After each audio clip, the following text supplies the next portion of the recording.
Europe at the dawn of the 20th century shimmered with confidence.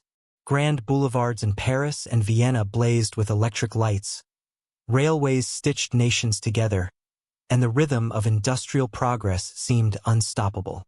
Newspapers spoke of a golden age, when science and art would elevate humankind beyond the violence of the past.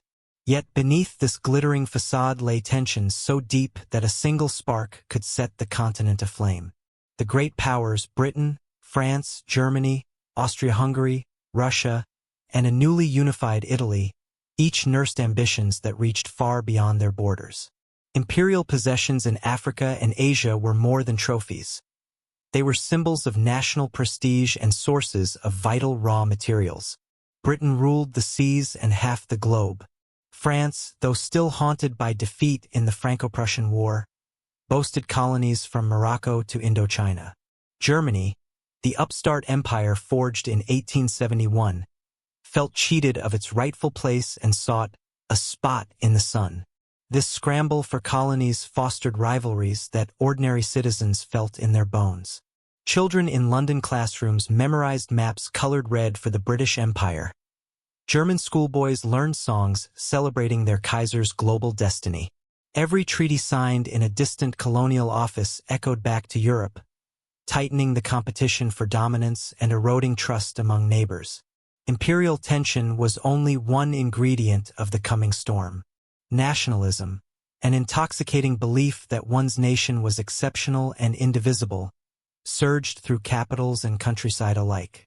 In France, it took the form of longing to reclaim Alsace-Lorraine, lost to Germany in 1871.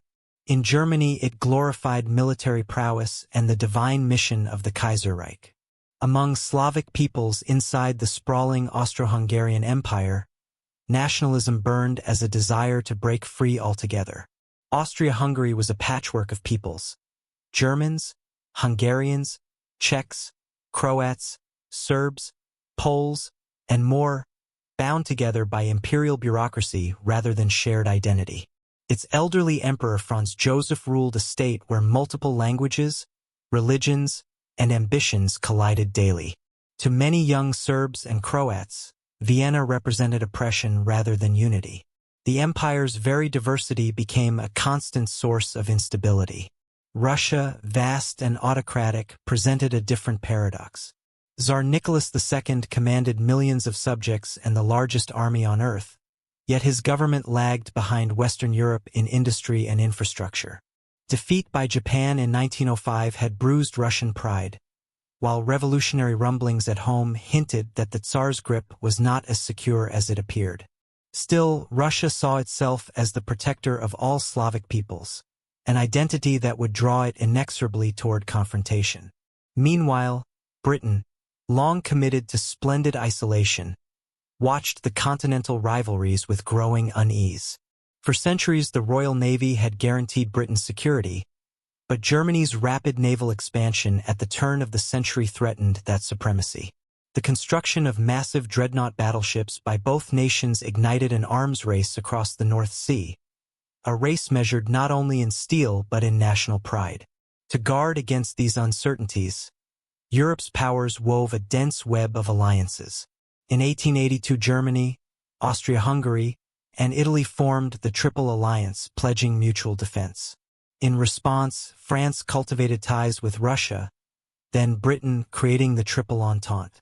Each agreement was meant to deter aggression. If every nation knew that an attack on one meant war with many, logic suggested peace would prevail. In practice, these treaties created a trap. A quarrel between small states could trigger a chain reaction, pulling all Europe into conflict. The military establishments of each nation planned for this very possibility. German strategists crafted the Schlieffen Plan, a lightning strike designed to crush France before Russia could mobilize. French generals prepared Plan 17, envisioning a heroic charge to reclaim lost provinces. Russia expanded its railways to move troops westward, while Britain poured resources into the Royal Navy. By 1914, Europe was an armed camp where every timetable for mobilization was a hair-trigger mechanism. Industrial progress, which promised to enrich civilian life, simultaneously gave generals weapons of unprecedented lethality. Machine guns, heavy artillery, and fast-firing rifles meant that any future war would be a war of machines. Chemical laboratories explored gases that could blind or kill. Few citizens grasped what this meant. Many leaders willfully ignored the implications. Beneath the machinery of state, ordinary Europeans lived with contradictory emotions. Newspapers and cafes were full of patriotic fervor. Young men in Berlin, Paris, and London romanticized war as a proving ground of courage. Yet workers and socialists gathered in international congresses to denounce militarism, believing that class solidarity could avert catastrophe. Optimism and dread coexisted in uneasy balance. Nowhere were these contradictions sharper than in the Balkans. The Ottoman Empire, once dominant, had withered into what diplomats called the sick man of Europe. New states, Serbia, Bulgaria, Romania, Greece, emerged from its shadow, each hungry for territory. Two Balkan wars in 1912 and 1913 shifted borders and inflamed ethnic passions. The region became known as Europe's powder keg, where a single spark might ignite a larger blaze. Austria-Hungary's annexation of Bosnia-Herzegovina in 1908 deepened Serbian resentment and provoked Russian anger. Secret societies such as the Black Hand formed in Belgrade, dreaming of uniting all South Slavs under a single flag. Vienna viewed these movements with alarm but struggled to suppress them without provoking Russia. Across the continent, statesmen sensed danger but believed they could manage it. Kaiser Wilhelm II of Germany projected bombastic confidence, certain that alliances and armaments ensured victory in any conflict. In Paris, President Poincaré trusted in Russian support should Germany strike. Diplomats exchanged reassurances even as they updated war plans. Everyone expected a crisis someday. Few imagined how quickly it could spiral. Economically, Europe was intertwined as never before. German industry supplied British markets. French investors financed Russian railroads. Many argued that such mutual dependence made a general war impossible. Why destroy the very prosperity that bound them together? Yet those same economic ties also heightened jealousy and fear, as each nation worried about falling behind its rivals. The summer of 1914 began with festivals, concerts, and bustling trade fairs. Tourists crowded the Riviera and Alpine resorts. Even in the restless Balkans, the assassination of a minor royal might have seemed merely another disturbance, quickly forgotten. But history often hides its turning points behind ordinary days. In drawing rooms and chancelleries, a quiet fatalism grew. Generals promised quick victories if war came, assuring their political masters that timetables could not be delayed without disaster. Once mobilization began, they warned no statesman could halt the process. Governments accepted these arguments, surrendering civilian control to military logic. Thus, by mid-year, Europe was a grand paradox. Dazzlingly modern yet shackled to 19th-century notions of honor and empire. Economically interdependent yet politically fragmented. Outwardly peaceful yet primed for annihilation. The continent waited, tense and unaware, for the moment when chance would strike the match. When that match was struck in a provincial Balkan city, the conflagration that followed would engulf empires and erase the world that had believed itself too civilized for such savagery. The powder keg of Europe was ready. All it lacked was a spark, and that spark was only weeks away. The summer sun shone brightly over the Bosnian capital on Sunday, June 28, 1914. Sarajevo's narrow streets bustled with excitement as townspeople crowded balconies and cobblestones to glimpse the heir to the Austro-Hungarian throne. Brass bands played patriotic marches, church bells mingled with the calls to prayer from the city's minarets, and soldiers in immaculate uniforms lined the route. To most onlookers, it felt like a festival. Few imagined they were about to witness a crime that would shatter the old European order. Archduke Franz Ferdinand, nephew of the aging Emperor Franz Joseph, had come to inspect military maneuvers and demonstrate imperial authority in a restive province. Beside him sat his beloved wife, Duchess Sophie, whose common birth had long irritated Vienna's aristocracy. Yet the couple appeared calm and affectionate, exchanging private smiles as their open-topped motorcade glided along the Appel Quay beside the Miljacka River. Their anniversary was that very day, and they seemed determined to enjoy it. But Sarajevo was a city of divided loyalties. Bosnia and Herzegovina had been annexed by Austria-Hungary only 6 years earlier, inflaming Serbian nationalists who dreamed of a united South Slav state. Among the crowd lurked members of the clandestine Black Hand, a radical group convinced that only violence could free the Slavs from Habsburg rule. They carried pistols, crude bombs, and vials of cyanide for suicide should they be captured. The first attempt came quickly. As the Archduke's car approached, a conspirator hurled a grenade. It struck the folded roof, bounced off, and exploded beneath the following vehicle. Bystanders screamed, soldiers scrambled, and wounded officers were dragged to safety. Franz Ferdinand's driver accelerated away while police seized the would-be assassin, who tried in vain to swallow his poison before being beaten by an enraged crowd. For a moment it seemed the danger had passed. Shaken but resolute, the Archduke insisted on continuing the day's program. He refused to cancel the official reception and even planned a hospital visit to comfort those hurt in the blast. "We must show them we are not afraid," he reportedly told his aides. His decision would prove fateful. After the ceremony, the royal party set out once more, this time with minimal security and an uncorrected route map. The driver, confused by last-minute instructions, turned onto Franz Joseph Street, a narrow lane leading directly past a modest delicatessen. Standing outside that shop was a pale, thin 19-year-old student named Gavrilo Princip. Princip had earlier despaired of success. Hungry and disheartened after the morning's failed attack, he stopped for a sandwich. By cruel coincidence, the Archduke's car rolled to a halt only a few feet away, stalled as it attempted to reverse back onto the main road.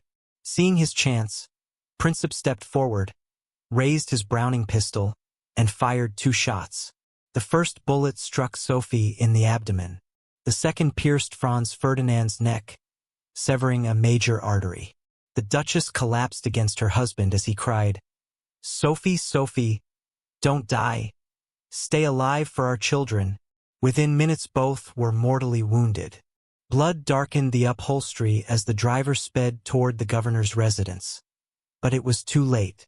News of the double assassination raced through Sarajevo. Church bells that had rung in welcome now tolled in alarm. Austrian officials locked down the city as soldiers patrolled the streets and crowds gathered in stunned silence. Within hours, telegrams sped to Vienna and beyond, their clipped phrases carrying the shock to every European capital. In Vienna, Emperor Franz Joseph received the message with weary resignation.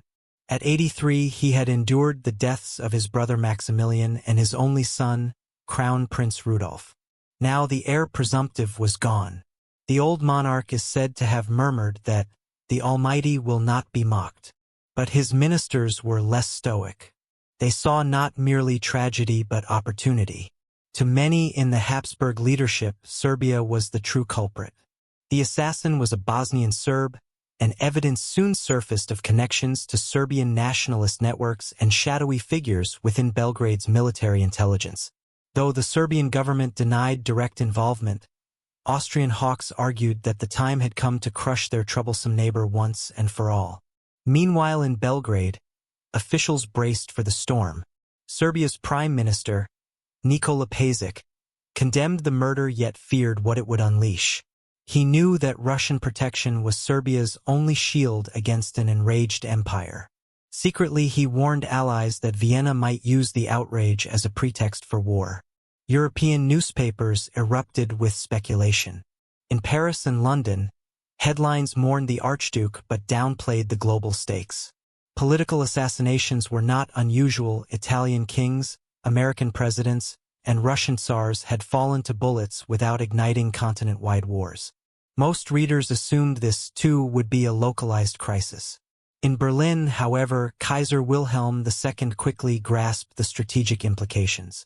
He penned a letter of condolence to Franz Joseph, but privately assured Austrian envoys of Germany's full support. A pledge that would later be known as the blank check. His generals, long wary of encirclement by Russia and France, believed a decisive blow against Serbia could be delivered before those powers mobilized. The stage was set for a month of secret diplomacy and escalating ultimatums. But on that brilliant June morning, none of the cheering Sarajevans, none of the marching soldiers, not even the conspirators themselves could foresee the catastrophe to come. The gunshots on Franz Joseph Street did more than kill an heir and his wife. They pierced the fragile fabric of European stability. They gave hawks in Vienna the excuse they had long sought, emboldened Berlin's strategists, and forced St. Petersburg into a corner from which retreat would mean humiliation. As evening fell, Sarajevo's festive streets lay silent.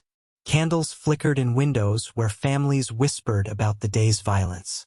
Somewhere in a guarded cell, Gavrilo Princip awaited interrogation. His thin frame shivering but his resolve unbroken. He believed he had struck a blow for Slavic freedom. In truth, he had set the world on a path toward unprecedented slaughter. By midnight, emissaries and telegraph operators across Europe were already at work. Messages flashed from capital to capital, their urgency disguised in diplomatic language. The fuse had been lit.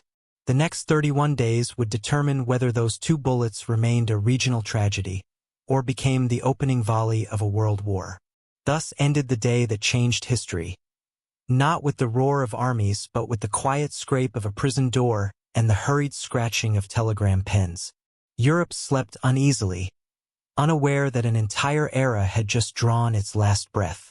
The assassination of Franz Ferdinand and his wife in Sarajevo might have remained a tragic Balkan affair, as so many European leaders first believed. Yet the murder set in motion a sequence of diplomatic missteps and rigid military timetables that historians would later call the July Crisis. 31 days in which the world drifted, almost sleepwalking, into catastrophe. In Vienna, grief quickly hardened into calculation. Emperor Franz Joseph, elderly and cautious, mourned privately, but his foreign minister, Count Berchtold, and the powerful military chief Konrad von Hotzendorf saw an opening. For years they had argued that Serbia's rising influence threatened to unravel the multi-ethnic Habsburg Empire. Now, with the heir to the throne dead at the hands of a Bosnian Serb, they possessed the perfect justification for a decisive strike. Still, Austria-Hungary feared acting alone. Serbia's protector, Russia, loomed large in the east. Before issuing any ultimatum, Berchtold dispatched envoys to Berlin to seek assurance that Germany would stand by its ally if Russia intervened. On July 5, 1914, Kaiser Wilhelm II offered what became known as the blank check, an unconditional pledge of support. That promise stiffened Austrian resolve and quietly sealed Europe's fate. Vienna moved deliberately, almost leisurely, despite the urgency of events. Top generals were away on summer holiday, and the foreign ministry wanted time to craft a diplomatic note that would look reasonable to outsiders while being impossible for Serbia to accept. Meanwhile, Europe's capitals went about their business in deceptive calm. Tourists filled alpine resorts, monarchs vacationed on yachts, and newspapers speculated that the crisis would fade. Only in Belgrade did alarm grow. Serbia's Prime Minister Nikola Pašić sensed that the assassination would invite harsh retribution. He urged caution among nationalist groups and discreetly alerted Russia that danger was brewing. Still, he hoped that diplomacy could blunt Austria's anger. On July 23, nearly a month after the Sarajevo murders, Austria delivered its ultimatum. 10 sweeping demands ordered Serbia to suppress anti-Austrian propaganda, purge officials hostile to Vienna, and, most provocatively, permit Austrian investigators to operate on Serbian soil. The note gave Belgrade just 48 hours to comply. Diplomats across Europe recognized it as an ultimatum crafted to be refused. In St. Petersburg, Tsar Nicholas II and his ministers debated how far to go. Russia considered itself the guardian of the Slavic peoples and could not allow Serbia to be humiliated. Yet Nicholas, shaken by memories of the disastrous 1905 war with Japan and fearful of revolution at home, hesitated to risk a clash with the Central Powers. Serbia, desperate to avoid annihilation, delivered its reply on July 25. It accepted most of Austria's demands and offered to submit the remaining points to international arbitration, a concession many European leaders considered surprisingly reasonable. Yet the single refusal to allow Austrian police and officials to operate freely inside Serbia provided Vienna the pretext it wanted. Austria broke diplomatic relations that same day and ordered partial mobilization. Crowds in the streets of European capitals still assumed peace would hold. In London, newspapers described the exchange as a quarrel in a faraway country between people of whom we know little. In Berlin, Kaiser Wilhelm briefly believed the Serbian reply sufficient to avert war and even suggested mediation. But Austria's hawks, already set on punishment, ignored the late flicker of restraint. As July waned, a chain reaction began. Russia, unwilling to see Serbia crushed, authorized partial mobilization along the Austro-Hungarian border on July 29. German generals, bound by the inflexible timetables of the Schlieffen Plan, interpreted this as a direct threat. They warned Wilhelm that any delay in countering Russian moves would invite disaster. Diplomatic cables now flew across Europe at a frenetic pace. Wilhelm and Nicholas exchanged personal telegrams, the famous Willy-Nicky correspondence, couched in cousinly affection but undercut by military preparations neither man could halt. Each pleaded for the other to step back, yet both allowed mobilization orders to stand. On July 31st, Germany issued ultimatums to Russia and France: halt mobilization or face war. Neither complied. Russian pride and fear of abandonment of Serbia outweighed caution. France, bound by alliance and wary of German aggression, quietly readied its army. The machinery of war, once set in motion, proved unstoppable. On August 1st, Germany declared war on Russia. 2 days later, convinced that France would soon attack, Germany declared war on France. The Schlieffen Plan demanded a rapid strike through neutral Belgium to encircle Paris before Russian forces could fully assemble. Belgium's refusal to allow German troops passage added a new dimension. International law guaranteed Belgian neutrality, and Britain had pledged to defend it. When German forces crossed the border on August 4th, Britain declared war on Germany, bringing the world's largest empire and its far-flung colonies into the conflict. In barely a week, a regional dispute had become a continental inferno. Diplomats who had begun July with garden parties and leisurely correspondence now watched railways fill with troops and stations echo with the clatter of mobilization. The war by timetable, as later historians called it, allowed little room for second thoughts. Crowds cheered in Berlin, Paris, and Vienna, convinced the war would be swift and glorious. Patriotic songs rang out, flags fluttered from balconies, and young men rushed to enlist before the fighting was over by Christmas. Beneath the euphoria, a darker truth unfolded. Europe had surrendered control to its own alliances and military plans. The July crisis demonstrated how pride, fear, and rigid planning could overpower diplomacy. Each government believed it acted defensively. Austria claimed to punish terrorism. Russia vowed to protect the Slavs. Germany insisted it was encircled. France sought security against its old enemy. Britain defended a small nation's neutrality. None admitted to launching a world war, yet together they made it inevitable. As August dawned, the sound of mobilization drowned the last appeals for peace. Trains laden with soldiers and artillery snaked across the countryside, while families waved farewell believing their sons would return by autumn. They could not know that the guns of August were only the beginning of a conflict that would consume empires, redraw borders, and forever change the face of modern warfare. The July crisis ended where it had begun, in a tragic miscalculation. What had started with 2 bullets in a Balkan city had, in barely a month, summoned millions to arms. The old world, confident in its civilization, had stumbled into the abyss. The fuse lit in Sarajevo now burned across Europe with a speed no statesman could match. As July turned to August 1914, telegraph wires hummed night and day, carrying ultimatums and frantic pleas that crossed like swords in the dark. Diplomats raced between ministries, but the machinery of war, planned in secret for years, was already grinding forward. Austria-Hungary moved first.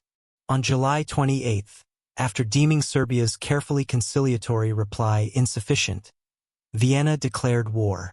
Heavy guns opened on Belgrade within hours, their thunder echoing across the Danube.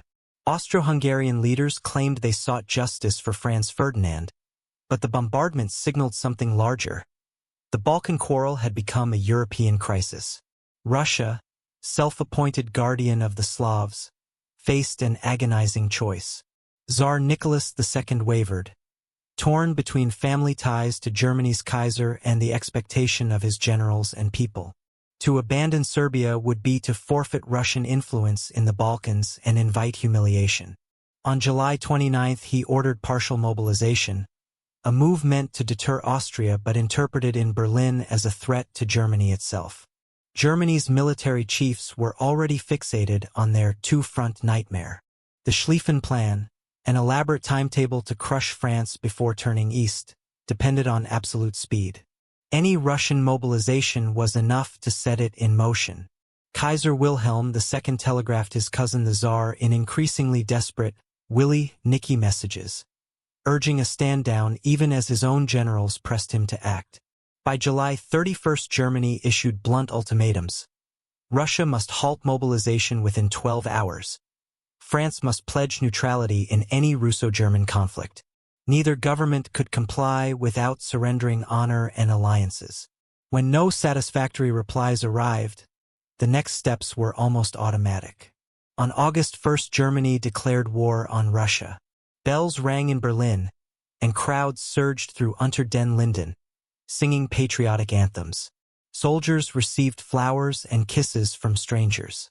To many Germans it felt less like aggression than self-defense, a strike forced upon them by Slavic agitation and Russian mobilization. 2 days later, on August 3, Germany turned west. Convinced that France would join its ally, Germany declared war and prepared to march through neutral Belgium, a route considered essential for the lightning blow that would encircle Paris. That night, German troops massed at the Belgian frontier, ready to cross at dawn. Belgium's King Albert rejected German demands for free passage. His defiance won admiration far beyond his small kingdom. Britain, bound by an 1839 treaty guaranteeing Belgian neutrality, suddenly had a clear casus belli. The violation of a neutral state struck the British public as intolerable, and the government, until then divided, found its unifying cause. On August 4, as German columns pushed into Belgium, Britain declared war on Germany. The British Empire, Canada, Australia, New Zealand, India, South Africa, and countless colonial troops was now drawn in. The world's largest navy and a global network of resources joined the conflict overnight. Across Europe, church bells pealed and crowds cheered, but beneath the patriotic fervor ran undercurrents of dread. In Paris, families thronged railway stations to wave goodbye to sons who believed they would be home by Christmas. In St. Petersburg, soldiers knelt for blessings before boarding troop trains. In Vienna and Berlin, flags fluttered from every balcony, masking private anxieties about the scale of the coming storm. Other nations faced their own agonizing decisions. Italy, nominally part of the Triple Alliance, argued that Germany's and Austria's offensive actions released it from obligation. It would remain neutral for the moment. The Ottoman Empire, courted by both sides, watched and waited, weighing opportunity against risk. Even far-off Japan, allied with Britain, prepared to strike German possessions in the Pacific. Within a week of Austria's first salvo, the map of Europe had transformed into a battlefield. From the fjords of Norway to the Black Sea, railways groaned under the weight of mobilization. Soldiers in brightly colored uniforms boarded trains that would carry them to fronts still undefined. None could imagine the trenches, mud, and machine gun fire awaiting them. Governments issued stirring proclamations of honor and duty. Germany claimed to defend itself from encirclement. France vowed to recover Alsace-Lorraine. Russia spoke of protecting the Slavs. Britain declared the defense of small nations a moral imperative. Each presented the war as defensive, even righteous, while preparing unprecedented offensives. Propaganda posters appeared almost instantly. Artists sketched enemy caricatures and heroic soldiers, while newspapers published casualty-free tales of early skirmishes. Recruitment offices overflowed. Young men lied about their age to enlist, swept up in a tide of patriotic euphoria that few would survive unscathed. Yet behind closed doors some leaders grasped the abyss they had opened. Britain's Foreign Secretary Sir Edward Grey, watching gaslights flicker across London's dusk, famously remarked, "The lamps are going out all over Europe. We shall not see them lit again in our lifetime." His words captured the sense of an old world sliding into darkness. Economies shifted overnight. Stock exchanges closed, gold reserves were hoarded, and governments prepared for long conflict even as they promised a quick victory. Farmers feared for harvests, merchants for trade, but the first wave of enthusiasm drowned their doubts. By mid-August, the opposing alliances stood revealed. The Central Powers of Germany and Austria-Hungary versus the allies of France, Russia, and Britain, soon to include their global empires. What had begun as a Balkan dispute was now a planetary confrontation, stretching from the European heartland to colonial outposts on every ocean. As troop trains steamed toward the frontiers, the last illusions of a limited war evaporated. The declarations of early August did more than launch armies. They unleashed a conflict of industry, ideology, and mass mobilization that would consume millions of lives and redraw the map of the world. The war to end all wars, as some optimists already called it, had begun not with a single grand strategy but with a cascade of declarations, formal words that proved far easier to utter than to retract. Europe had crossed the point of no return, and the 20th century would never be the same. The declarations of early August were barely dry on the page when Germany put its long-prepared war plan into motion. For years, the General Staff in Berlin had feared the nightmare of fighting both France and Russia at once. Their answer was the Schlieffen Plan, a timetable so precise that once the first trains moved, diplomacy could no longer keep pace. Count Alfred von Schlieffen, the plan's architect, believed Germany's survival depended on speed. Russia's immense size meant it would mobilize slowly. France, by contrast, could strike quickly. Germany therefore had to crush France first, within 6 weeks. Then will east to face Russia before the Tsar's armies were fully ready. Every schedule, from troop embarkation to artillery supply, rested on this single idea of a lightning war. To reach Paris in time, German forces would sweep through neutral Belgium rather than assault France's heavily fortified eastern frontier. It was a gamble. Violating Belgian neutrality risked bringing Britain into the conflict. Yet the German High Command judged that Britain might hesitate, and that no fortress could delay their massive right wing long enough to matter. At dawn on August 4, 1914, the gamble began. Columns of gray-clad soldiers marched across the Meuse River under a rising sun. Their boots beat a steady rhythm on Belgian roads, while artillery rumbled behind them like distant thunder. Civilians stared in disbelief as the nation of shopkeepers, as Napoleon once sneered, became the first battleground of the new war. Belgian resistance was fiercer than Berlin had expected. At Liège, ringed by modern forts, defenders fought with stubborn courage. German generals predicted victory in 2 days. The fortress held for nearly 2 weeks. Every hour lost upset the meticulous timetable that Schlieffen had prized above all. To force the issue, German forces unleashed heavy siege guns, massive howitzers capable of hurling shells the size of small automobiles. The bombardment reduced stone and steel to dust, but the delay proved costly. Britain used the time to land the British Expeditionary Force, BEF, on the continent, a professional army small in number but seasoned and quick to move. Meanwhile, the German advance swept deeper into Belgium, leaving a trail of destruction. Civilians were executed as suspected snipers, villages burned, churches leveled. Whether the atrocities were systematic or born of panic, reports of the rape of Belgium spread rapidly through Allied newspapers, hardening public opinion against Germany and transforming a military maneuver into a moral outrage. By mid-August, the German tide rolled into northern France. The French army, executing its own Plan 17, launched headlong offensives in Alsace and Lorraine, only to be thrown back with heavy losses. Soldiers in bright blue coats and red trousers fell in their thousands before German machine guns. A shocking reminder that the old pomp of 19th-century warfare was deadly obsolete. The British Expeditionary Force first clashed with the Germans at Mons on August 23. Though outnumbered, the British riflemen's rapid fire created the illusion of machine guns, inflicting unexpected casualties and buying precious time. Yet the pressure was immense, and the BEF soon began a fighting retreat southward, shadowed by the seemingly unstoppable German juggernaut.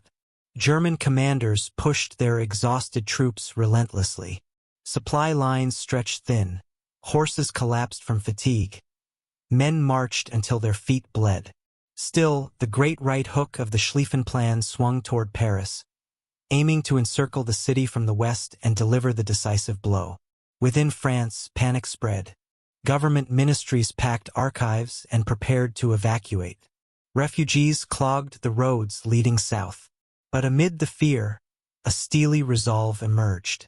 General Joseph Joffre, calm and methodical, studied aerial reconnaissance, an innovation of this new war, and spotted a critical weakness. The German right flank, thinned by earlier diversions of troops to the Eastern Front, was exposed. Paris itself joined the defense. In a symbol of national determination, fleets of taxis ferried thousands of soldiers to the front, a sight that lifted morale across the capital. Civilians watched the procession with a mix of pride and dread, aware that the fate of their city, and perhaps of France, hung in the balance.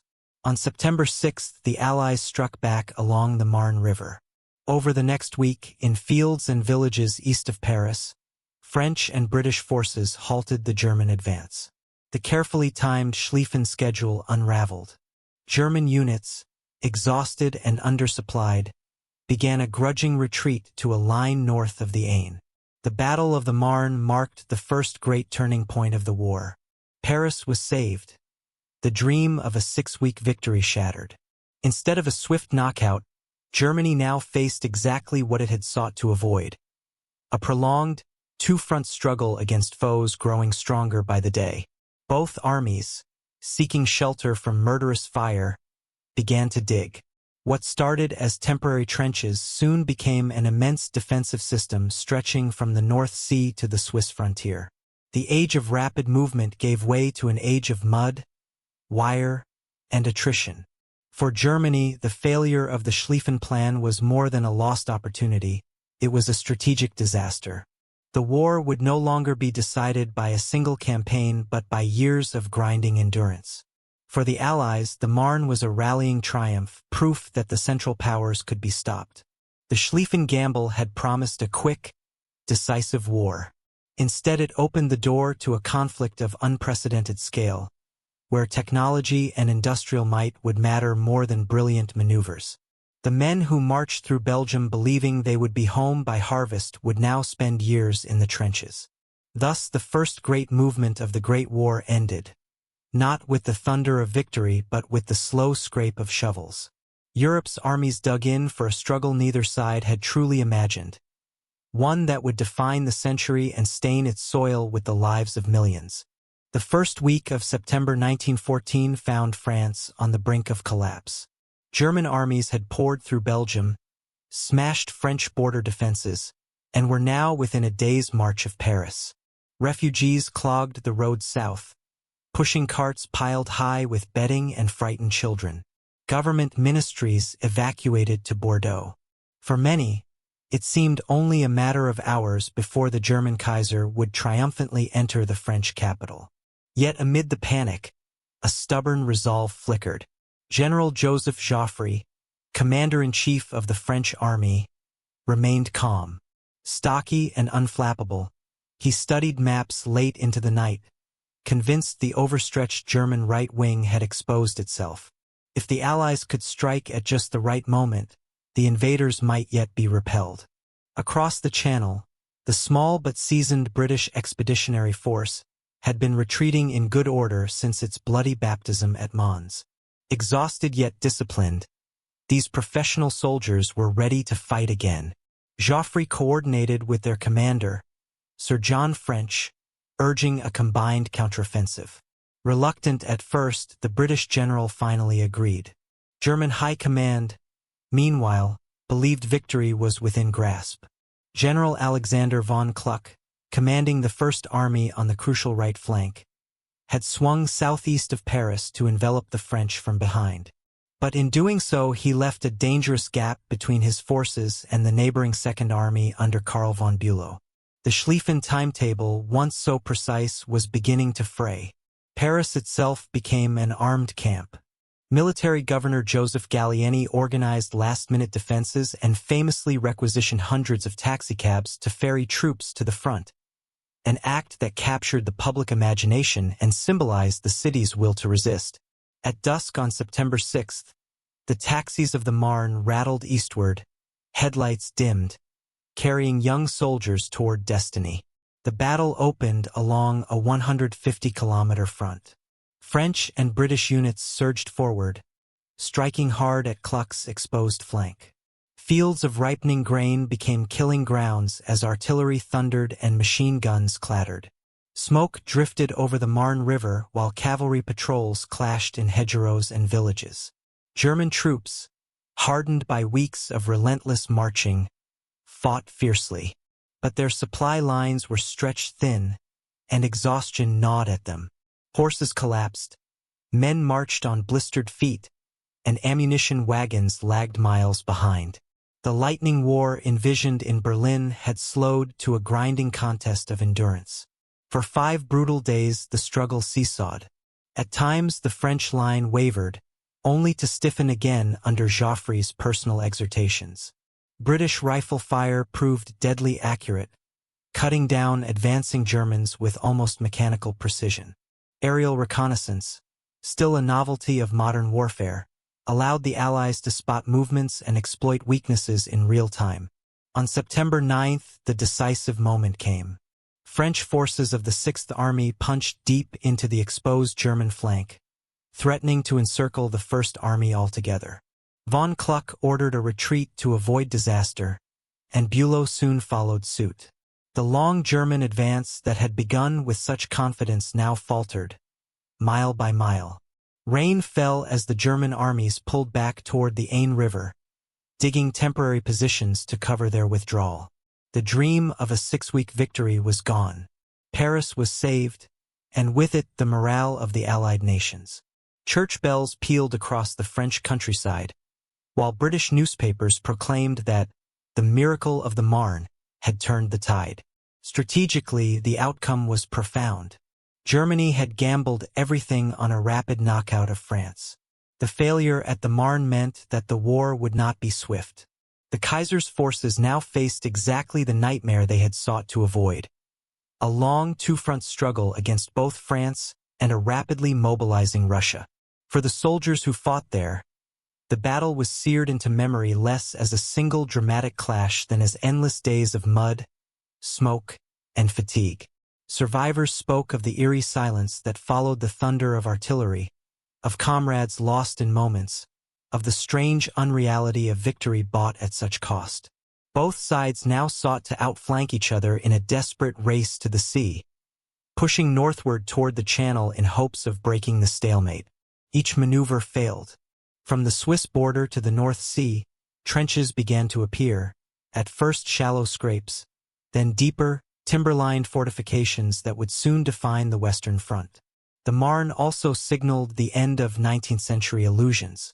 Bright uniforms and cavalry charges had given way to barbed wire, machine guns, and coordinated artillery barrages. Industrial warfare, with its impersonal killing power, had arrived in full force. In Berlin, shock and recrimination followed.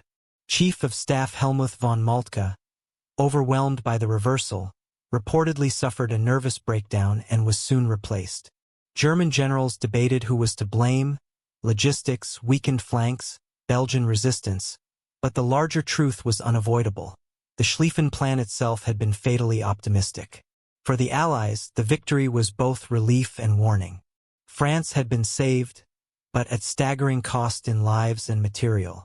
Commanders recognized that breaking the German line would require resources and sacrifice on a scale few had yet imagined. By mid-September, opposing armies faced one another across newly dug trenches, separated by a devastated landscape soon to be known as no man's land. The swift war of movement was over. A long, grinding war of attrition had begun. The Battle of the Marne thus stands as a fulcrum of the First World War. The moment when a continent's rush to glory turned into a years-long ordeal of mud, blood, and endurance. What had begun as a daring German gamble ended as a sobering lesson for all of Europe. From this point forward, victory would not come through rapid maneuver or clever diplomacy. It would be forged in the relentless endurance of soldiers and the industrial might of nations, in a struggle that would reshape the modern world. The guns of the Marne had scarcely fallen silent when soldiers on both sides began to dig. What started as temporary rifle pits quickly deepened into a continuous labyrinth of earthworks that soon scarred the face of northern France and Belgium. By late 1914, a 400-mile defensive wall stretched from the North Sea to the Swiss frontier, an open wound visible even from the sky. At first the digging seemed a practical pause. Exhausted from weeks of forced marches and heavy fighting, men sought shelter from the withering fire of modern artillery and the ceaseless crack of machine guns. A few feet of soil could mean the difference between life and sudden death. Commanders believed these trenches were a short-term measure until the next great offensive broke the stalemate. But days became weeks, and the lines only deepened. Rain turned the rich farmland into a viscous swamp. Soldiers reinforced walls with sandbags, timber, and corrugated iron, shaping a grim new landscape. Frontline firing trenches, zigzag communication passages, and dugouts where men might snatch a few hours of uneasy sleep. Behind these came reserve trenches, ammunition dumps, and the narrow roads that struggled to supply them. The geography of trench life soon took on its own logic. Engineers perfected the fire step, a raised ledge for shooting over the parapet. Barbed wire entanglements, sometimes 20 yards deep, guarded approaches to the front. Saps and listening posts crept toward enemy lines for reconnaissance or sudden raids. Between the opposing systems lay the desolate strip soon known as no man's land, a wasteland of shell craters, shattered trees, and the uncollected dead. Conditions were appalling. Autumn rains flooded low-lying sectors until men stood for days ankle, or even waist-deep in water. Frostbite and trench foot, a crippling rot caused by constant wet and cold, maimed thousands. Rats grew fat on spilled rations and the bodies of the fallen. Clouds of lice tormented soldiers, spreading the feverish rash of trench fever that could disable entire units. Yet amid the misery, routines emerged. Stand to at dawn and dusk brought every man to the firing step in anticipation of enemy attack. Working parties repaired wire, deepened dugouts, and carried rations forward under cover of night. Hot meals were rare. Tea or coffee arrived lukewarm after miles of perilous transport. Mail from home, letters scented with civilian life, became a precious lifeline to sanity. The smell of the trenches was unforgettable. A heavy mix of mud, sweat, with smoke, rotting food, and sometimes death itself. Veterans spoke of how it clung to uniforms and skin, a reminder that they lived in a world apart from the one they had left behind. Technology evolved alongside the defenses. Periscopes allowed men to observe without exposing their heads. Crude trench mortars lobbed bombs in high arcs, bypassing parapets. Machine guns, already deadly, were now mounted for enfilade fire, making frontal assault almost suicidal. Artillery grew ever more powerful, hurling high-explosive shells that churned the ground into a lunar landscape. Commanders struggled to adapt. Traditional cavalry charges proved useless against wire and rapid-fire weapons. Attempts to break through, whether by concentrated artillery barrages or massed infantry waves, produced horrific casualties with little gain. Battles like Ypres in late 1914 demonstrated that courage alone could not overcome the new defensive reality. Despite the slaughter, morale did not immediately collapse. Many soldiers took pride in their endurance, forging strong bonds of comradeship. Trench art, carvings on spent shell casings, humorous graffiti, small sculptures of chalk or wood, testified to an undiminished creative spirit. Soldiers devised songs and dark jokes, whistling past death with gallows humor. Occasional moments of unexpected humanity broke the monotony of war.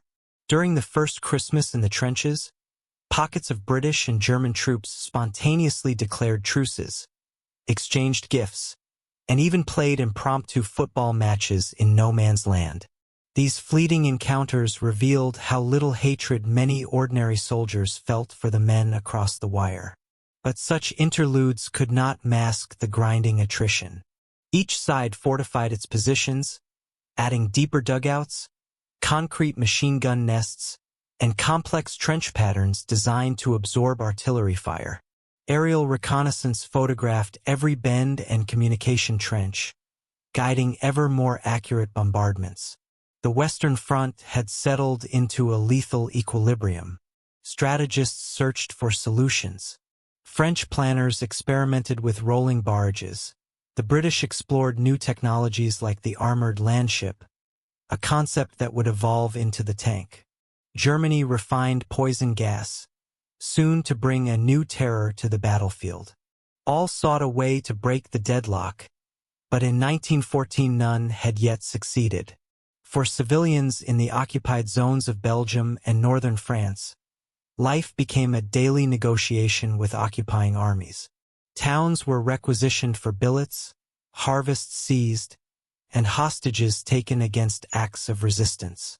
The front was not a distant spectacle. It ran through their fields and gardens. Back home, governments struggled to explain the lack of progress. Newspapers trumpeted minor gains as great victories, while casualty lists grew ever longer. Families scanned the columns of names, dreading the telegram that might arrive at their door. The promised short war had already become a cruel illusion. By winter's end, both sides recognized that this was no temporary stalemate, but a new form of warfare entirely. The trenches were not merely shelters. They were the battlefield itself, a man-made geography of death that would dominate the Western Front for 4 long years. The men who inhabited these subterranean cities learned to live like creatures of the earth, sleeping beneath it, fighting from it, and often dying within it. The war had sunk into the soil, and with it the hopes of a swift conclusion. Thus the bright, mobile campaign of 1914 gave way to a grim subterranean struggle. Europe's fate, once decided by maneuver and daring charges, would now be measured in yards of mud and the slow toll of attrition. The age of trenches had begun, and with it a chapter of human endurance and suffering unlike anything the world had ever known. The Western Front soon became a world unto itself, a narrow, twisting continent of mud and wire where millions of men lived, fought, and died. Stretching from the Belgian coast to the Swiss border, it was both battlefield and prison, a place where every breath and movement carried the weight of survival. Life here unfolded to a rhythm dictated by danger. Dawn brought the order to stand to, when every soldier climbed to the fire step, rifles ready, anticipating a sudden enemy attack in the half-light. After tense minutes, if no assault came, men slumped back into their dugouts, nerves frayed before breakfast. Meals were basic and uncertain. Hard biscuits, tinned meat known as bully beef, and weak tea arrived after long journeys from rear depots. Hot food often cooled to a greasy film by the time it reached the front. Yet these rations were a lifeline, and the men savored them as fiercely as any feast at home. Water posed its own challenge. Shellfire ruptured wells and streams, so soldiers drank from cisterns or water carts, often flavored with the metallic tang of disinfectant. Dysentery and other waterborne diseases spread easily, and the stench of unwashed bodies mixed with the odors of rotting waste and cordite. The trenches themselves were living organisms, constantly shifting. Heavy rain transformed them into ditches of sucking mud that swallowed boots and sometimes entire men. Walls collapsed without constant shoring, and pumps strained to keep water from rising to knee or waist height. Wooden duckboards became the fragile flooring on which life precariously balanced. Rats, emboldened by plentiful food and the unclaimed dead, swarmed the parapets at night. Soldiers told of rodents so large they seemed like cats, of squealing battles in the dark, and of gnawed corpses half buried in the mud. Lice were inescapable, breeding in the seams of uniforms and spreading a feverish illness that could incapacitate whole companies. Amid this misery, men carved out routines of endurance. Letters from home were read and reread until paper frayed. Cigarettes became currency and comfort alike. Soldiers fashioned trench art from shell casings, carved chess pieces from chalk, or kept pets, dogs, cats, even wild birds, to remind themselves of gentler worlds. Fear was ever present but rarely constant. Long stretches of eerie quiet lulled men into uneasy calm, only to be shattered by sudden artillery barrages that flung earth and bodies into the air. Shell shock, what we now call PTSD, manifested as trembling, nightmares, and the blank stare of men whose minds had absorbed too much. At night, the front came alive with stealth and terror. Patrols crept across no man's land, cutting wire or probing for enemy weaknesses. Flare rockets arced overhead, casting ghostly light on the devastated ground. Snipers waited for a careless movement. A single shot could end a life without warning. Despite the proximity of death, a strange fraternity sometimes emerged. Across the wire, men heard their enemies singing or laughing, sharing the same cold and fear. The famous Christmas truce of 1914, when British and German soldiers exchanged gifts and played impromptu football, was the most remarkable but not unique. Even in later years, small informal ceasefires allowed for the collection of the dead. Medical services struggled to keep pace with the carnage. Wounded soldiers were carried by stretcher-bearers through communication trenches to casualty clearing stations. There, surgeons worked amid mud and flies, amputating shattered limbs or dressing wounds made ghastly by infection. New antiseptics and blood transfusion techniques saved many, but countless others succumbed to gangrene or shock. The air above the front belonged to a new breed of warrior. Observation balloons floated like ominous lanterns, spotting targets for artillery. Biplanes buzzed overhead in duels of canvas and wire, their machine guns rattling bursts of sudden death. Even behind the lines, soldiers lived under the constant threat of aerial bombardment. Home leave offered brief reprieve. Every few months, men might journey back to Paris, London, or rural villages, where the normal world seemed unreal. Families struggled to reconcile the cheerful uniforms with the haunted eyes of returning soldiers. Many found it harder to leave again than to face battle. Morale depended on comradeship and a grim acceptance of fate. Units forged deep bonds. A man fought not for abstract ideals but for the friends in the trench beside him. Chaplains and field kitchens, traveling theaters and army newspapers all tried to sustain the fragile spirit of the frontline soldier. Yet desertion and mutiny did occur. In 1917, after especially futile offensives, sections of the French army refused orders to attack. They demanded better conditions and wiser strategy, not surrender. Reforms followed, improved rest rotations, more cautious tactics, showing that even the iron discipline of war had limits. The Western Front also drew in men from across the world. Canadians, Australians, Indians, Africans, and Chinese laborers worked and fought in these same trenches, bringing languages and traditions that turned the line into a microcosm of empire. Their sacrifices, long overlooked, were vital to sustaining the Allied war effort. By 1916, the trenches had become more than fortifications. They were a new ecosystem of war. Maps marked every fire bay and dugout, and aerial photographs revealed patterns like the veins of some vast, malignant creature. Generals planned offensives measured not in miles but in yards gained for thousands of lives lost. For the men who endured it, the Western Front was both crucible and nightmare, a place where courage and suffering reached extremes few could imagine. They entered the earth as ordinary soldiers and emerged, if they survived, indelibly changed. The memory of those dark, sodden corridors would haunt a generation and shape the century that followed.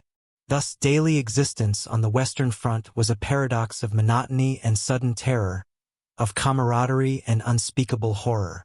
It was a world suspended between life and death, where the measure of heroism was not in victory but in simply enduring another day. By the winter of 1916, the Western Front had settled into a ghastly equilibrium. To break it, Germany sought a single, crushing blow, one that would bleed France white and force a separate peace.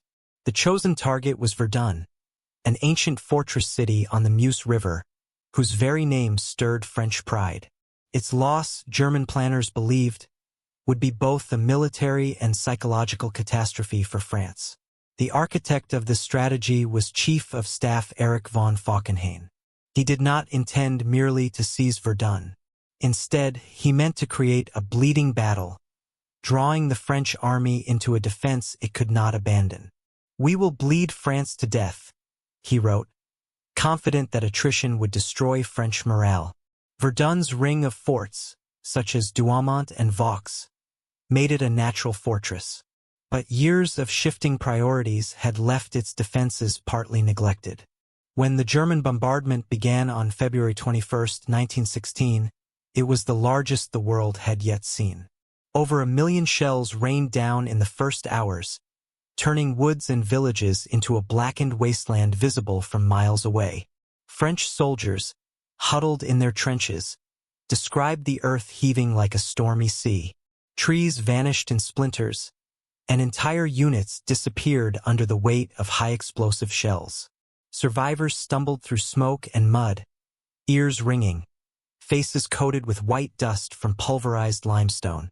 At first, German infantry surged forward, capturing outlying positions and, shockingly, Fort Douaumont itself with minimal resistance. The French line wavered, and panic swept through Paris. Yet the government refused to consider withdrawal. Verdun, birthplace of Charlemagne's empire and symbol of national endurance, must be held at all costs. General Philippe Pétain took command of the defense. Calm and meticulous, he organized a rotating system known as the Voie Sacrée, the Sacred Way. A single road from the city of Bar-le-Duc became the lifeline of Verdun. Day and night, a continuous stream of trucks, horse wagons, and soldiers moved along it, supplying the garrison with ammunition, food, and fresh troops. Every unit in the French army would eventually serve there. Pétain's orders were simple: "Ils ne passeront pas." They shall not pass. The phrase soon appeared on posters across France, rallying a nation to resist. Soldiers arriving at Verdun knew they were entering a place where survival itself was victory. The battle became a furnace of steel and fire. Trenches disappeared under bombardment, forcing men to cling to shell holes for cover. Gas shells mingled with high explosive, burning lungs and eyes. Attack and counterattack yielded only yards of ground, each paid for in hundreds of lives.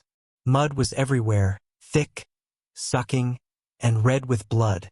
Bodies of friend and foe lay half-buried in cratered earth, impossible to retrieve. Rats feasted openly, and the stench of decay hung over the Meuse like a permanent fog. Soldiers spoke of Verdun not as a place but as a living monster, devouring all who entered. As spring turned to summer, the struggle intensified. German Crown Prince Wilhelm, nominally in command, pushed for renewed offensives, but gains were meager. French artillery, accurately supplied by the Sacred Way, answered shell for shell. Pétain's careful rotation of troops meant no unit was left to perish in place. Fresh soldiers arrived daily, sustaining morale despite the carnage. Individual acts of heroism became legend. At Fort Vaux, Major Sylvain Raynal and his garrison endured days of gas attacks and flamethrowers before thirst forced surrender, only after they had inflicted devastating losses. Across the front, anonymous poilus, hairy ones, the French infantrymen, held their lines with grim determination, their letters home filled with stoic understatement. The cost was staggering. By midsummer, hundreds of thousands were dead or wounded. Entire villages around Verdun ceased to exist, their names remembered only as villages that died for France. Yet the Germans found themselves no closer to breaking the French army than on the first day. Elsewhere, the Allies launched their own offensive on the Somme, forcing Germany to divert troops and artillery away from Verdun. The battle that was meant to bleed France dry was now bleeding Germany as well. Falkenhayn's strategy had backfired. By autumn, French forces, newly equipped with heavier guns and reinforced by colonial troops from Africa and Indochina, began to retake lost ground. Fort Douaumont was recaptured in October. Fort Vaux followed in November. The initiative had shifted decisively. When the fighting finally ebbed in December 1916, Verdun had consumed more than 700,000 casualties, roughly 500,000 French and 250,000 Germans. The front lines had scarcely changed, yet the psychological impact was immense. Verdun became a symbol of French endurance and German frustration. For France, it was proof that the nation could withstand anything. For Germany, it was a grim lesson in the limits of attrition. Pétain emerged as a national hero, though the soldiers knew that victory at Verdun had been bought with their unrelenting suffering. The battered landscape remained a moonscape of shattered trees and cratered earth. Villages were never rebuilt. Entire regions were declared uninhabitable. Even today, unexploded shells and bones of the fallen surface after heavy rains, silent witnesses to the longest battle of the Great War.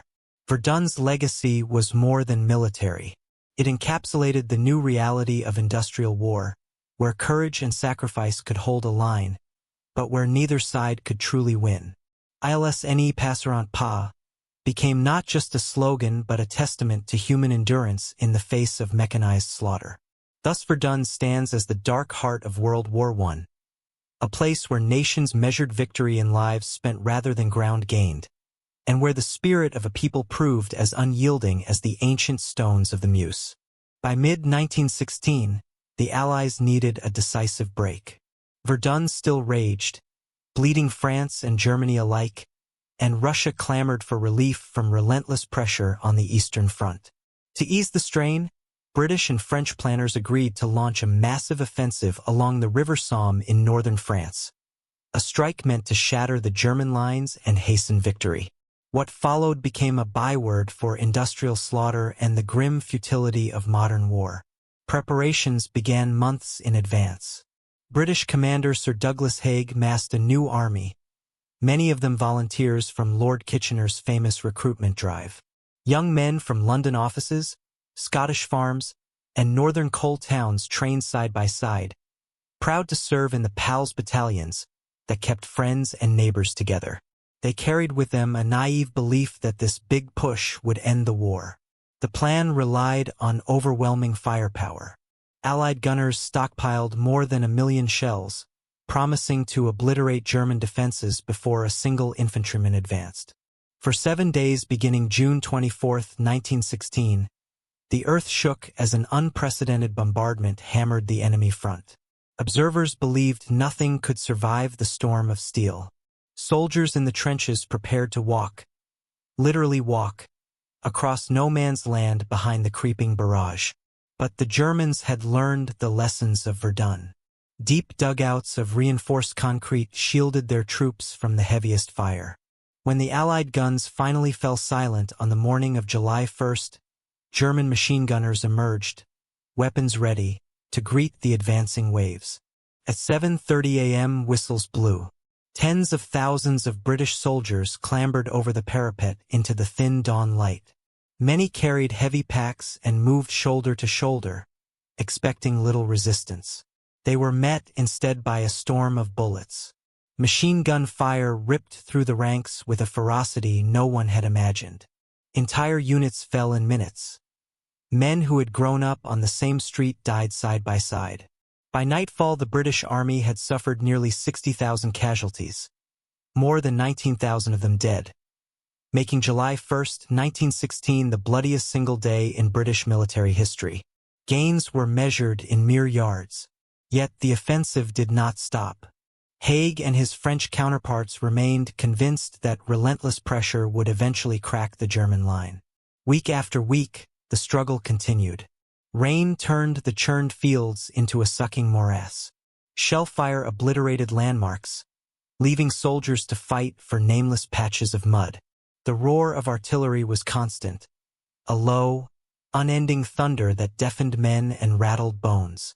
New weapons appeared amid the carnage. Britain introduced the tank, a lumbering, armored behemoth that terrified German troops but often broke down in the mud.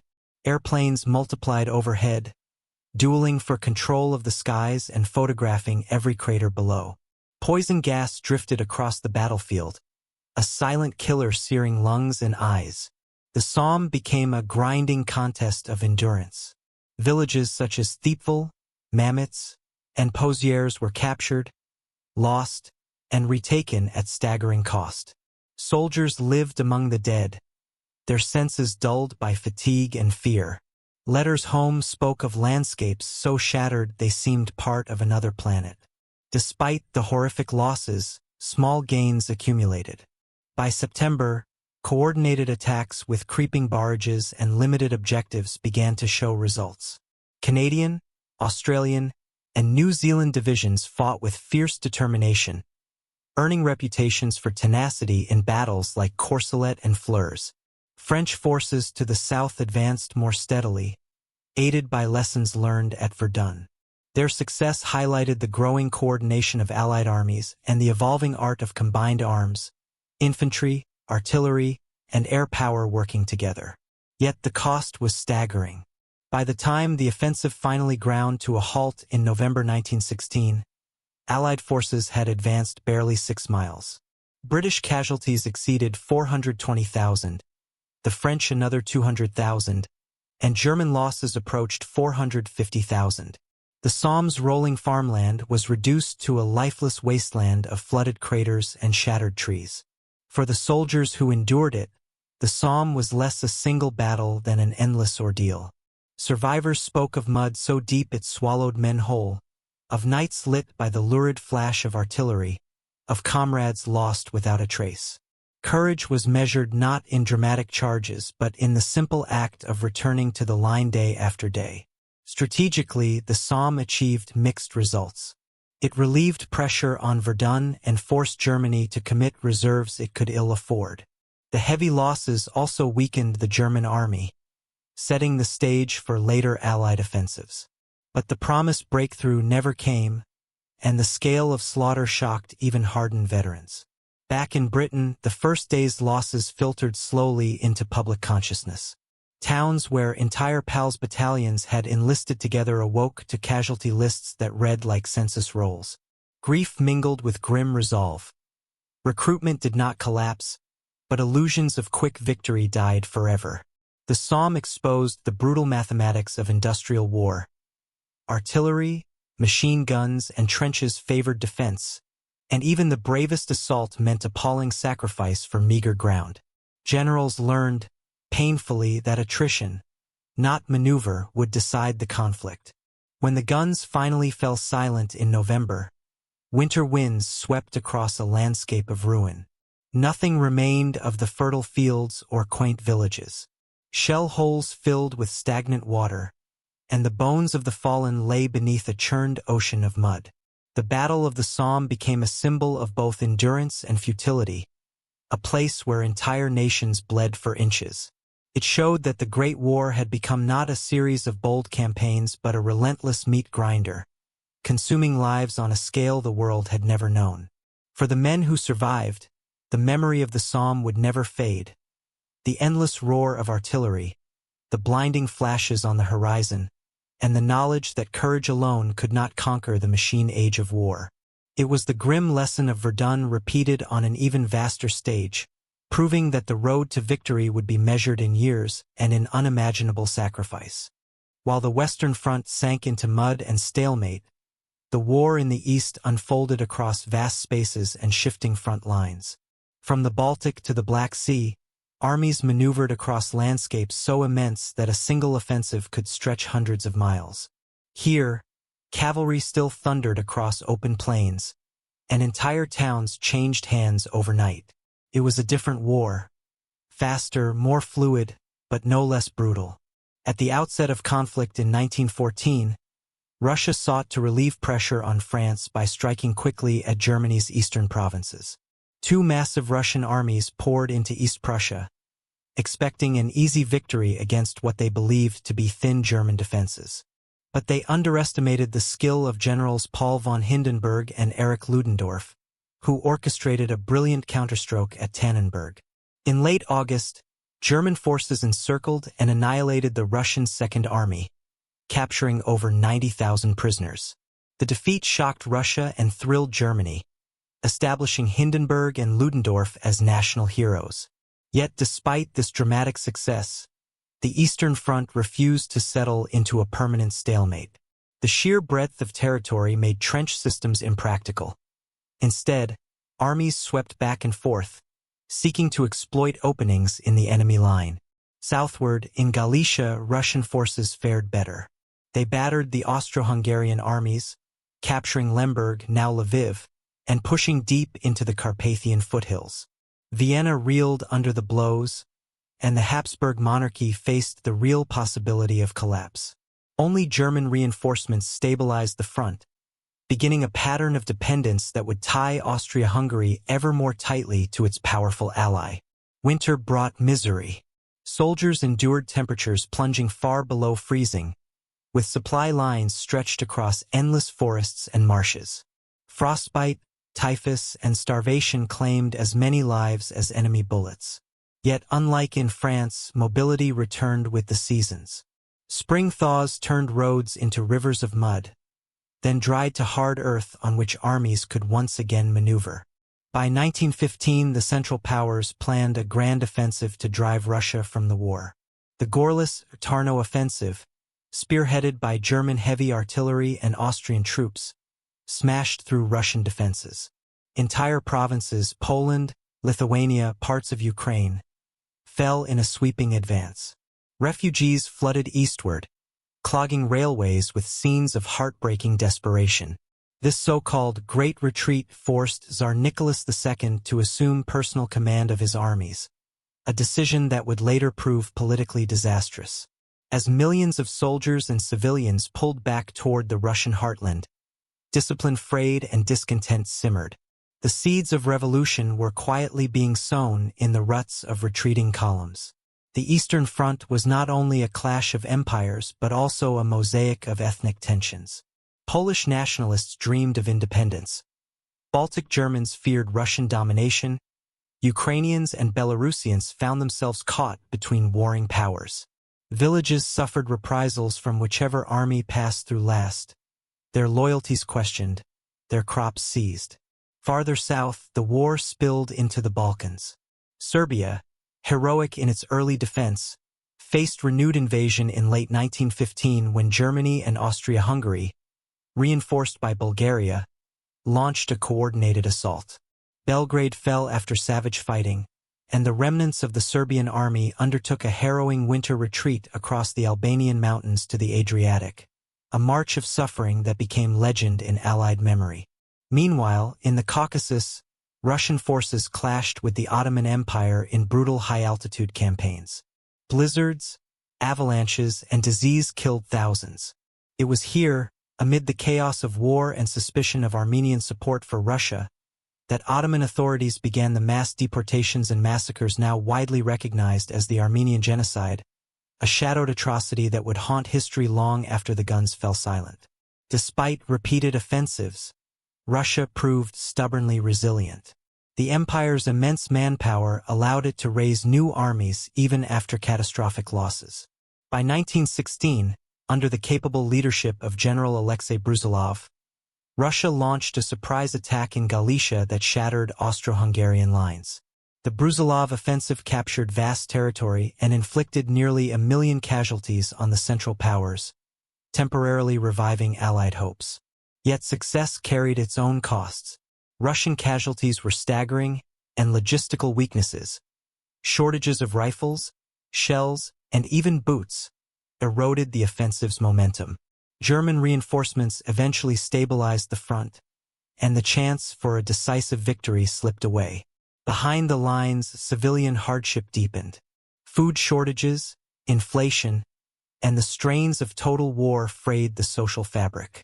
Workers in Petrograd and Moscow struck for better wages and bread, while peasants faced requisitions that emptied their granaries.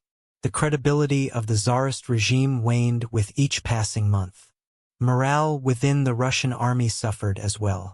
Poorly supplied, led by aristocratic officers often distant from their men, soldiers grew restless and mutinous. Rumors of Rasputin's influence at court, of corruption and incompetence in high places, spread through the ranks like wildfire. By early 1917, the Eastern Front had become a paradox. Vast, mobile, yet strategically deadlocked. The Central Powers controlled immense swaths of territory, but Russia remained in the fight.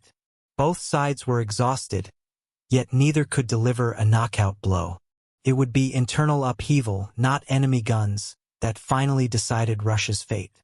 Even as armies skirmished along the endless front, the Russian people prepared to rise against their own government, setting the stage for revolution and the ultimate withdrawal of the empire from the war. Thus, the Eastern Front was a theater of sweeping movement and colossal battles, but also of profound political consequence.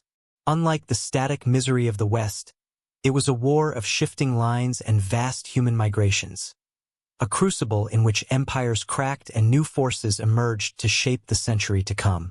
While Europe's heartlands bled on the Western and Eastern fronts, Allied leaders sought a bold stroke to break the deadlock.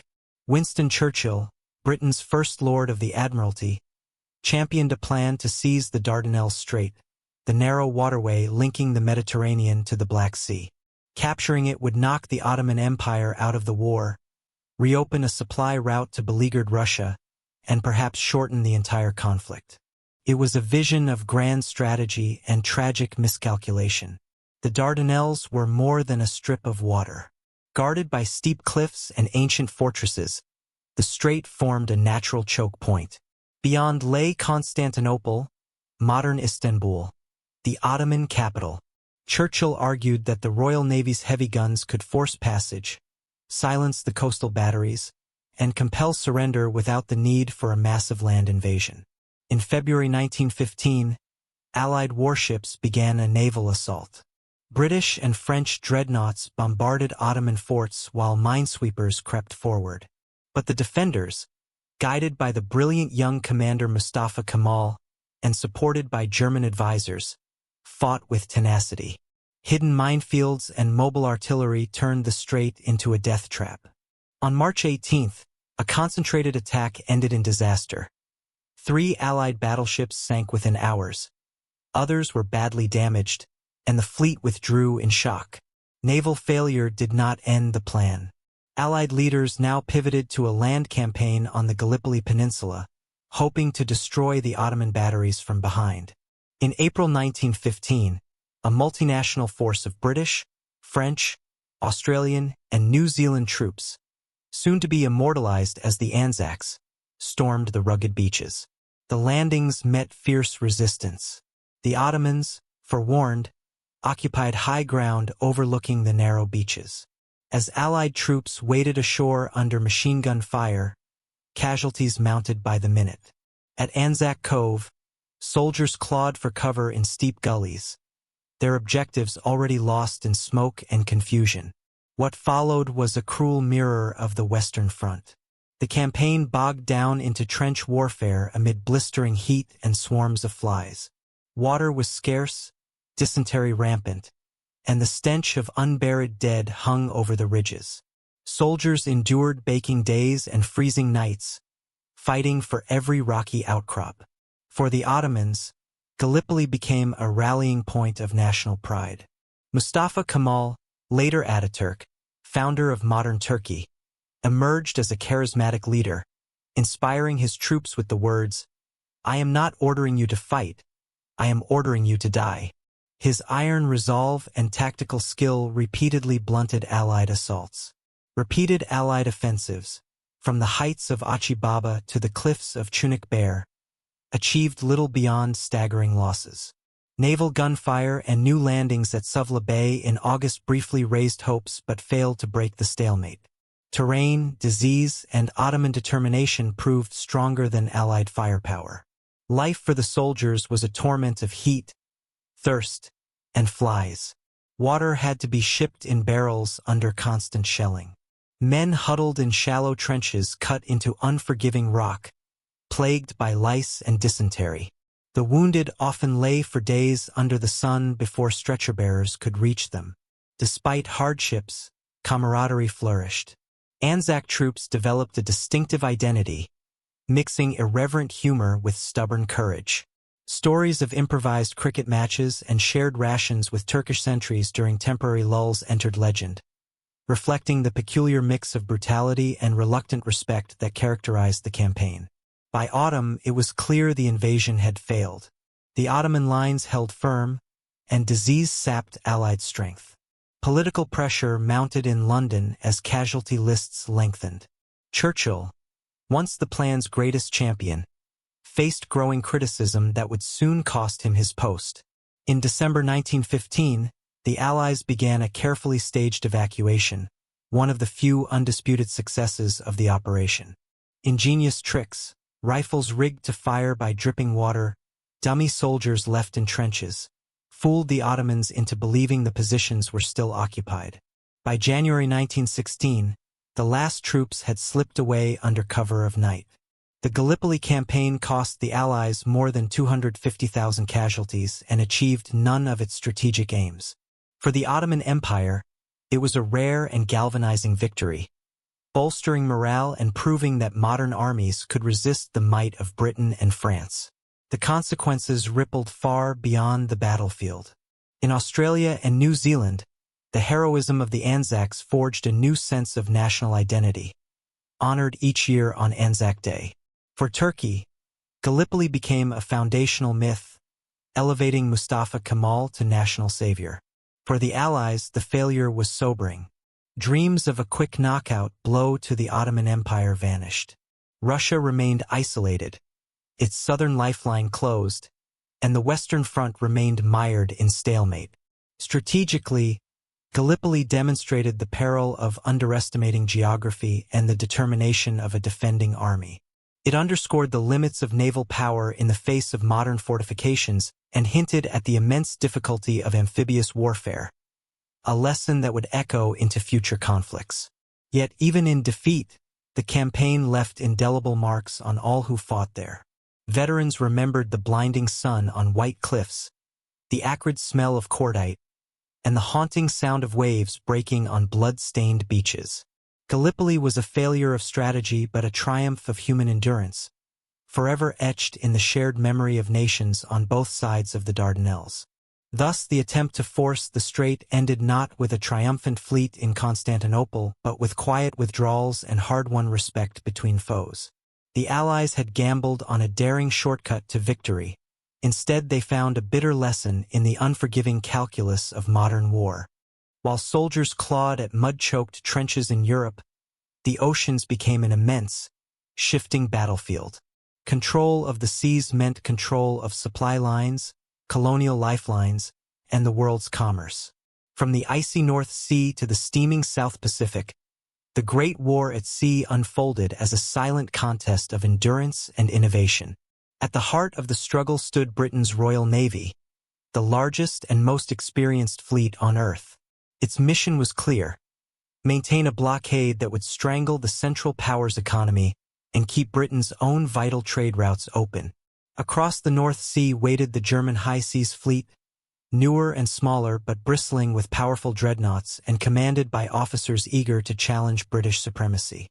From the war's first days, Britain imposed a distant blockade, patrolling the Channel and the northern exits of the North Sea. Merchant ships bound for Germany were diverted or turned back, slowly starving the Kaiser's empire of food, fuel, and raw materials. The blockade's grip tightened year by year, a quiet but devastating weapon that would ultimately sap German strength as surely as any land battle. Germany answered with a weapon that transformed naval warfare: the U-boat. Sleek, diesel-powered submarines prowled beneath the waves, invisible predators capable of sinking even the mightiest battleship. At first they targeted warships, but soon merchant vessels became fair game. Sailors began to dread the sudden white trail of a torpedo and the eerie hiss of compressed air as a submarine surfaced to finish the kill. In 1915, Germany declared a war zone around the British Isles, warning that any ship, belligerent or neutral, risked destruction. The sinking of the British liner Lusitania, with nearly 1,200 passengers lost, including 128 Americans, shocked the world and drew the United States closer to the Allied cause. International outrage forced Germany to briefly moderate its campaign, but the die was cast. Submarines had become the terror of the Atlantic. The surface fleets, meanwhile, circled each other in a tense dance. Skirmishes erupted in the South Atlantic, where British cruisers hunted down the famed German raider Emden and avenged the loss of the cruiser Monmouth at the Battle of Coronel. In the Pacific, Japanese forces, Britain's allies, swept up Germany's island colonies, extending the war to far-flung oceans. The greatest confrontation came in May 1916 off the coast of Denmark, the Battle of Jutland. Admiral Reinhard Scheer led the German High Seas Fleet out to challenge Britain's Grand Fleet under Admiral Sir John Jellicoe. For hours, the two armadas traded thunderous salvos amid smoke and shifting fog. British gunnery sank several German ships, but Jellicoe, wary of torpedo attacks, avoided a reckless pursuit. By dawn, the Germans slipped back to port. Tactically, Jutland was inconclusive. Britain lost more ships and men, but the German fleet never again seriously threatened the blockade. Strategically, it confirmed British command of the seas. The Kaiser's navy would remain a fleet in being, its mere existence tying down British resources but rarely venturing forth. Elsewhere, naval technology leapt forward. Aircraft carriers in primitive form, seaplane tenders, and converted merchant ships began launching reconnaissance flights. Hydrophones and depth charges were developed to counter the U-boats. Mines, laid in thick fields, menaced both warships and merchantmen, turning whole stretches of ocean into hidden death traps. Life aboard these vessels demanded a different kind of courage. Sailors endured endless monotony broken by sudden catastrophe. A torpedo strike that could send a battleship to the seabed in minutes, or a mine that exploded without warning beneath a calm surface. In the frigid North Sea, survival time in the water was measured in minutes. For merchant mariners, the danger was constant. Convoys of cargo ships braved the Atlantic, carrying grain, munitions, and troops from North America to Britain and France.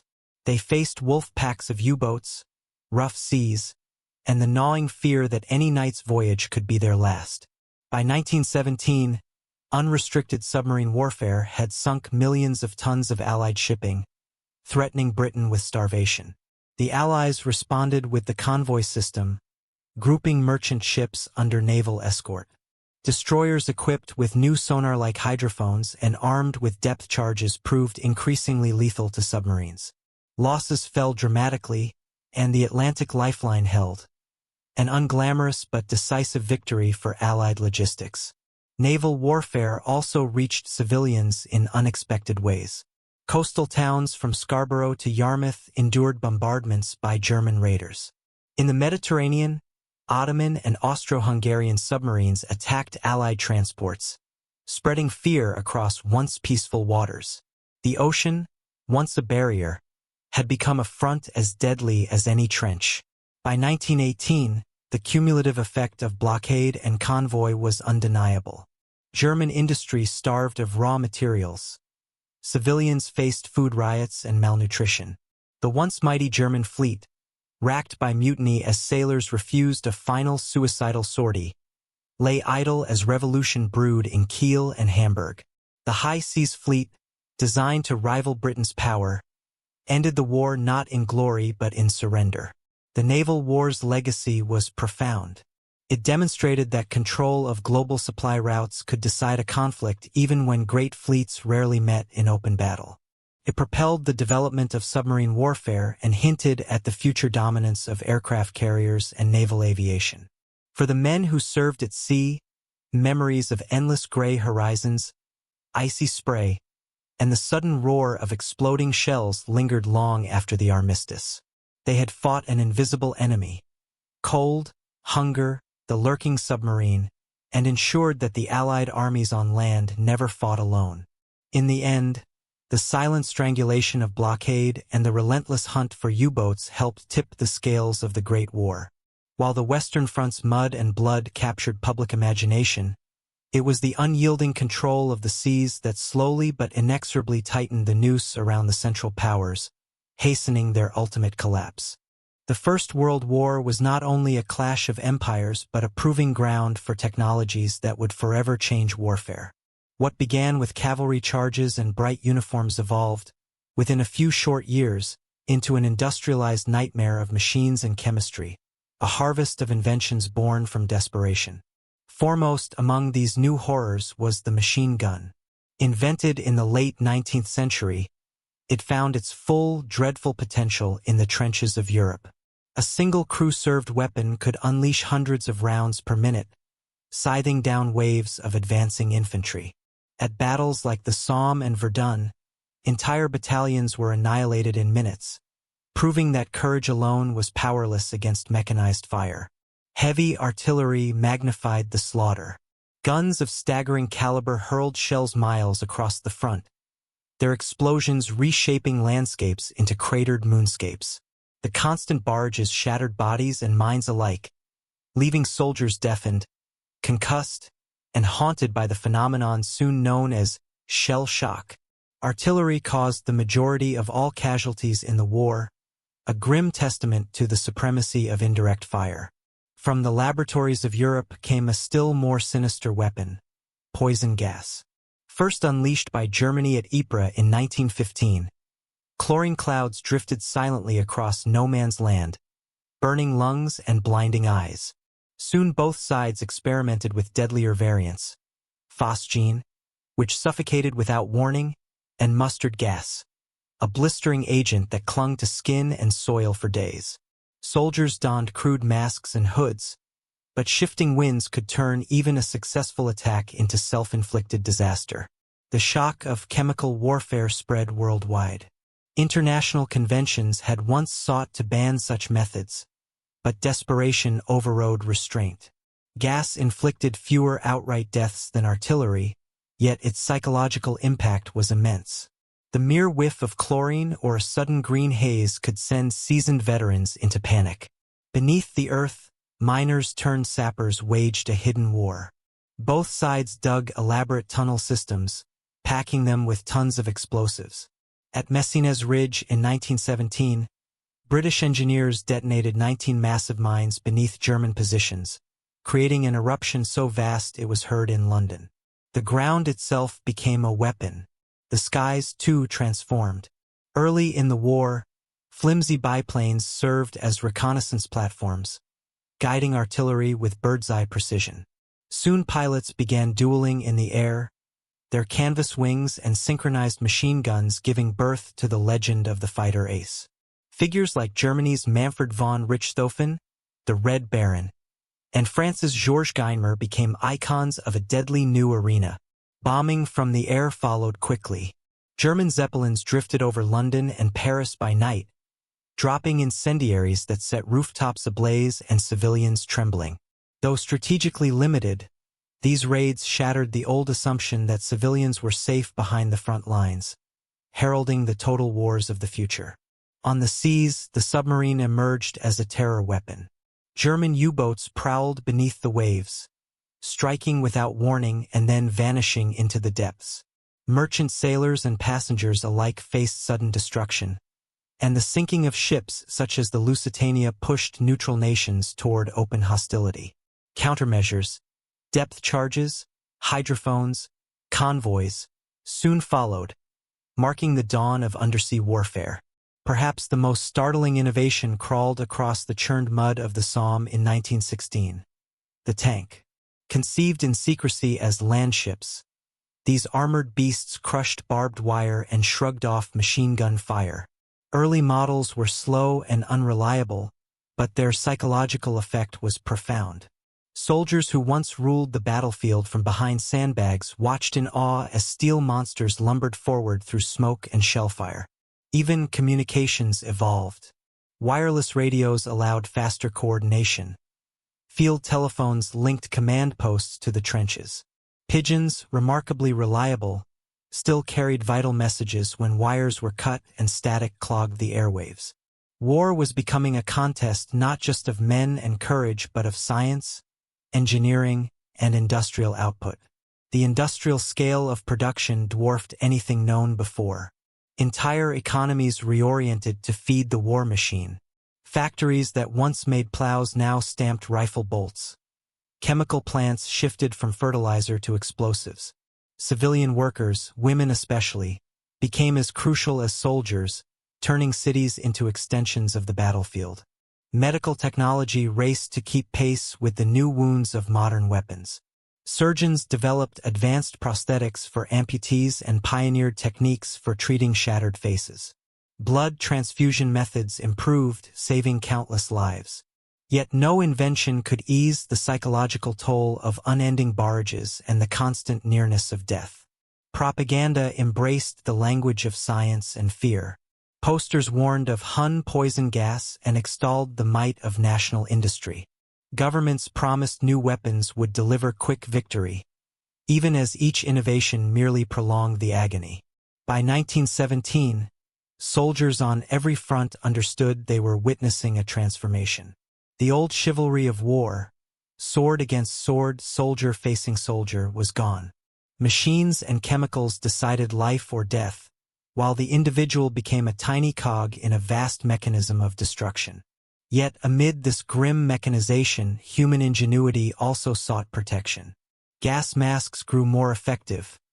Helmets saved thousands from shrapnel. Engineers designed mobile bridges, portable flamethrowers, and body armor. Innovation served both destruction and survival, locked in a relentless duel. These weapons of despair redefined not only tactics but the very meaning of warfare. Battles were no longer contests of maneuver or valor but tests of industrial capacity and scientific ruthlessness. Nations that mastered technology held the advantage, a lesson that would echo far beyond 1918. When the armistice finally came, the world could not return to its old illusions. The machine gun, the tank, the airplane, and the submarine were here to stay. The war that many had thought would preserve the past instead opened a door to a future of mechanized conflict. A future the 20th century would know all too well. While soldiers fought and died on distant fronts, entire nations were drawn into the conflict in ways the world had never seen. World War I became the first true total war, demanding not only armies in the field but the full mobilization of economies, governments, and civilian populations. Every factory, farm, and family became part of the battlefield. In Britain, the naval blockade of Germany required a colossal industrial effort to maintain its own supplies and to feed not just the army but millions of civilians. Women filled the gaps left by men in uniform, working as munitions canaries. Their skins stained yellow by explosives. Railways thundered day and night with coal and steel, while shipyards turned out freighters and destroyers at unprecedented speed. Germany, encircled by enemies and choked by blockade, instituted strict rationing. Bread was stretched with potato flour, Coffee became roasted acorns. By the bitter winter of 1916–17, the so-called turnip winter, shortages were so severe that malnutrition and hunger riots swept cities from Berlin to Munich. Civilians felt the war's pinch as keenly as soldiers felt the enemy's guns. France bore the scars of direct invasion. Vast swathes of its industrial heartland lay under German occupation. Refugees crowded southern cities, while behind the lines entire communities labored to supply the front, manufacturing shells, weaving uniforms, and tending to an endless tide of wounded. Across the Atlantic, the United States initially watched from the sidelines, but American factories and farms became the Allies' arsenal long before official entry in 1917. Grain, coal, and steel crossed the ocean in armed convoys, and American bankers financed the Allied war effort on a staggering scale, knitting the U.S. economy ever tighter to the conflict. Governments everywhere expanded their reach. New ministries controlled food prices, wages, and rail traffic. Conscription became the rule rather than the exception. In Britain, the Defense of the Realm Act gave the state sweeping powers of censorship and arrest. Posters urged civilians to conserve fuel, plant gardens, and buy war bonds, making patriotism a daily duty. Propaganda became a weapon as potent as artillery. Newspapers and cinema reels depicted the enemy as barbaric Huns or cunning Boches. Recruiting posters showed heroic soldiers and pleading mothers, turning enlistment into a moral imperative. Artists and writers were enlisted to stir emotion and silence doubt. Women's roles transformed dramatically. In munitions plants, on trams, in offices, they performed tasks once reserved for men. Nurses served near the front, often under fire. Their contributions not only sustained the war effort but ignited new demands for political rights, accelerating suffrage movements from London to Washington. Children, too, felt the call. Schoolyards hosted scrap metal drives. Boy Scouts delivered messages and collected recyclables for the war machine. Even toys reflected the times, miniature soldiers and model battleships replacing dolls and teddy bears. In the Central Powers, hardship deepened as the war dragged on. Austria-Hungary struggled to feed its multi-ethnic population. In the Ottoman Empire, famine stalked Syria and Lebanon, exacerbated by Allied blockades and internal mismanagement. Civilians across the Balkans and Middle East faced occupation, requisition, and displacement. Spiritual and cultural life bore the strain. Churches preached sacrifice and perseverance, while pacifists and dissenters faced persecution. Writers from Wilfred Owen to Erich Maria Remarque would later capture the disillusionment that grew as the casualty lists lengthened and victory remained elusive. Technology changed the home front as surely as the battlefield. Radio brought news and rumors at unprecedented speed. Air raids by Zeppelins and bombers made civilians into direct targets. Londoners huddled in basements during nighttime attacks, hearing the ominous drone of engines over the Thames. War work blurred class lines. Aristocrats and factory girls labored side by side in hospitals and relief kitchens. Yet class tensions simmered. Strikes erupted over wages and food shortages, and governments sometimes met them with troops or harsh penalties. Colonial subjects were drawn in as well. Indian and African soldiers fought in Europe and the Middle East. Chinese labor battalions dug trenches and repaired railways in France. Their service challenged imperial assumptions and planted seeds of future independence movements. Economic warfare became as decisive as the clash of armies. The Allied blockade slowly strangled Germany's economy, contributing to unrest that would help topple the Kaiser. Conversely, German U-boat campaigns sought to starve Britain into submission, sending merchant crews and their cargoes to the seabed in a deadly contest of endurance. By 1917, the concept of the home front had taken full hold. Civilians understood that victory or defeat depended on their labor, their rationing, their morale. The line between soldier and civilian blurred until entire societies became combatants in all but name. When the war finally ended, the social fabric of every nation had changed irreversibly. Women's expanded roles, state economic controls, and mass propaganda would not vanish with the armistice. Governments had discovered their capacity to direct entire populations, and many would be reluctant to relinquish it. The Great War thus created a new reality. Total war, where the strength of a nation's factories and the resolve of its people mattered as much as the bravery of soldiers at the front. From the factories of Manchester to the fields of the Midwest, from Berlin breadlines to the villages of India, the home fronts had become battlefields of their own. This mobilization of entire societies was both triumph and tragedy. It revealed the extraordinary resilience of ordinary people and foreshadowed the immense, all-encompassing conflicts that would define the century to come. In the early years of the Great War, the United States stood apart. President Woodrow Wilson, re-elected in 1916 under the slogan, "He kept us out of war," believed America's role was to mediate peace, not wage battle. Most citizens agreed. The nation was a mosaic of immigrants, many with roots in Germany or Austria, while others felt kinship with Britain and France.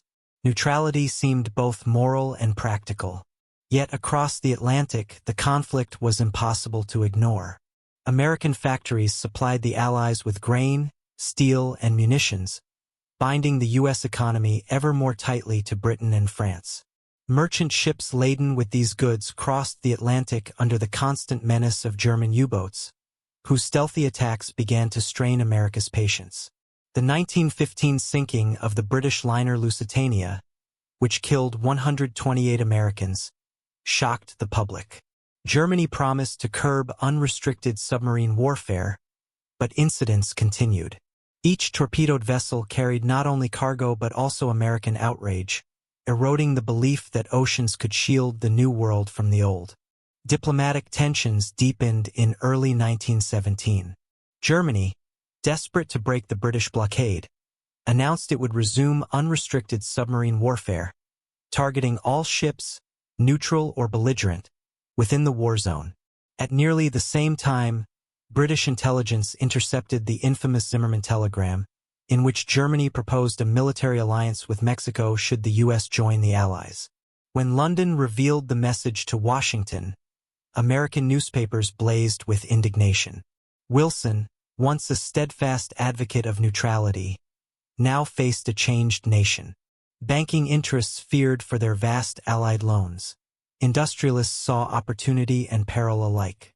More importantly, public opinion shifted. German U-boats began sinking American ships without warning, leaving no doubt that neutrality meant vulnerability. On April 2, 1917, Wilson addressed Congress in somber tones, declaring that the world must be made safe for democracy. For days later, the United States formally declared war on Germany. Church bells rang, parades filled the streets, and thousands volunteered, though few grasped the scale of the undertaking ahead. Mobilization was swift and massive. The Selective Service Act required millions of young men to register for the draft. Training camps sprang up across the country, from dusty Texas plains to New England forests.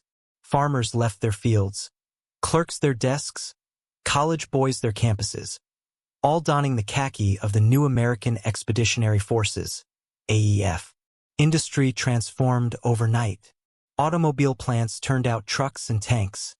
Textile mills wove endless rolls of khaki cloth. Shipyards launched freighters in record time. Women entered factories in unprecedented numbers, welding steel and assembling shells. The U.S. economy became a vast engine of war, fueling not only its own troops but also the exhausted Allied armies. Across the Atlantic, Allied leaders welcomed America's entry, but knew it would take time for troops to arrive in strength. In the interim, American destroyers and merchant convoys bolstered the vital Atlantic supply line, helping to blunt the U-boat threat. Naval cooperation between Britain and the U.S. tightened the blockade that slowly strangled Germany's economy. The first American soldiers landed in France in June 1917, greeted by cheering crowds and the words, "Lafayette, we are here." They were a symbol of hope for a weary continent. Though initially few in number, their presence signaled a shift in the balance of power. Training in modern warfare was grueling. American doughboys learned trench tactics, gas defense, and the art of coordinating with artillery. They brought fresh energy and a sense of idealism, though they also faced the harsh realities of European combat: shellfire, mud, and the omnipresent machine gun. Cultural encounters followed. Rural Americans marveled at Parisian boulevards. French villagers welcomed the newcomers with wine and music. Despite language barriers, friendships and romances blossomed, adding a human warmth to the grim business of war. On the home front, the U.S. government rallied public support through the Committee on Public Information, which flooded newspapers and movie houses with stirring messages.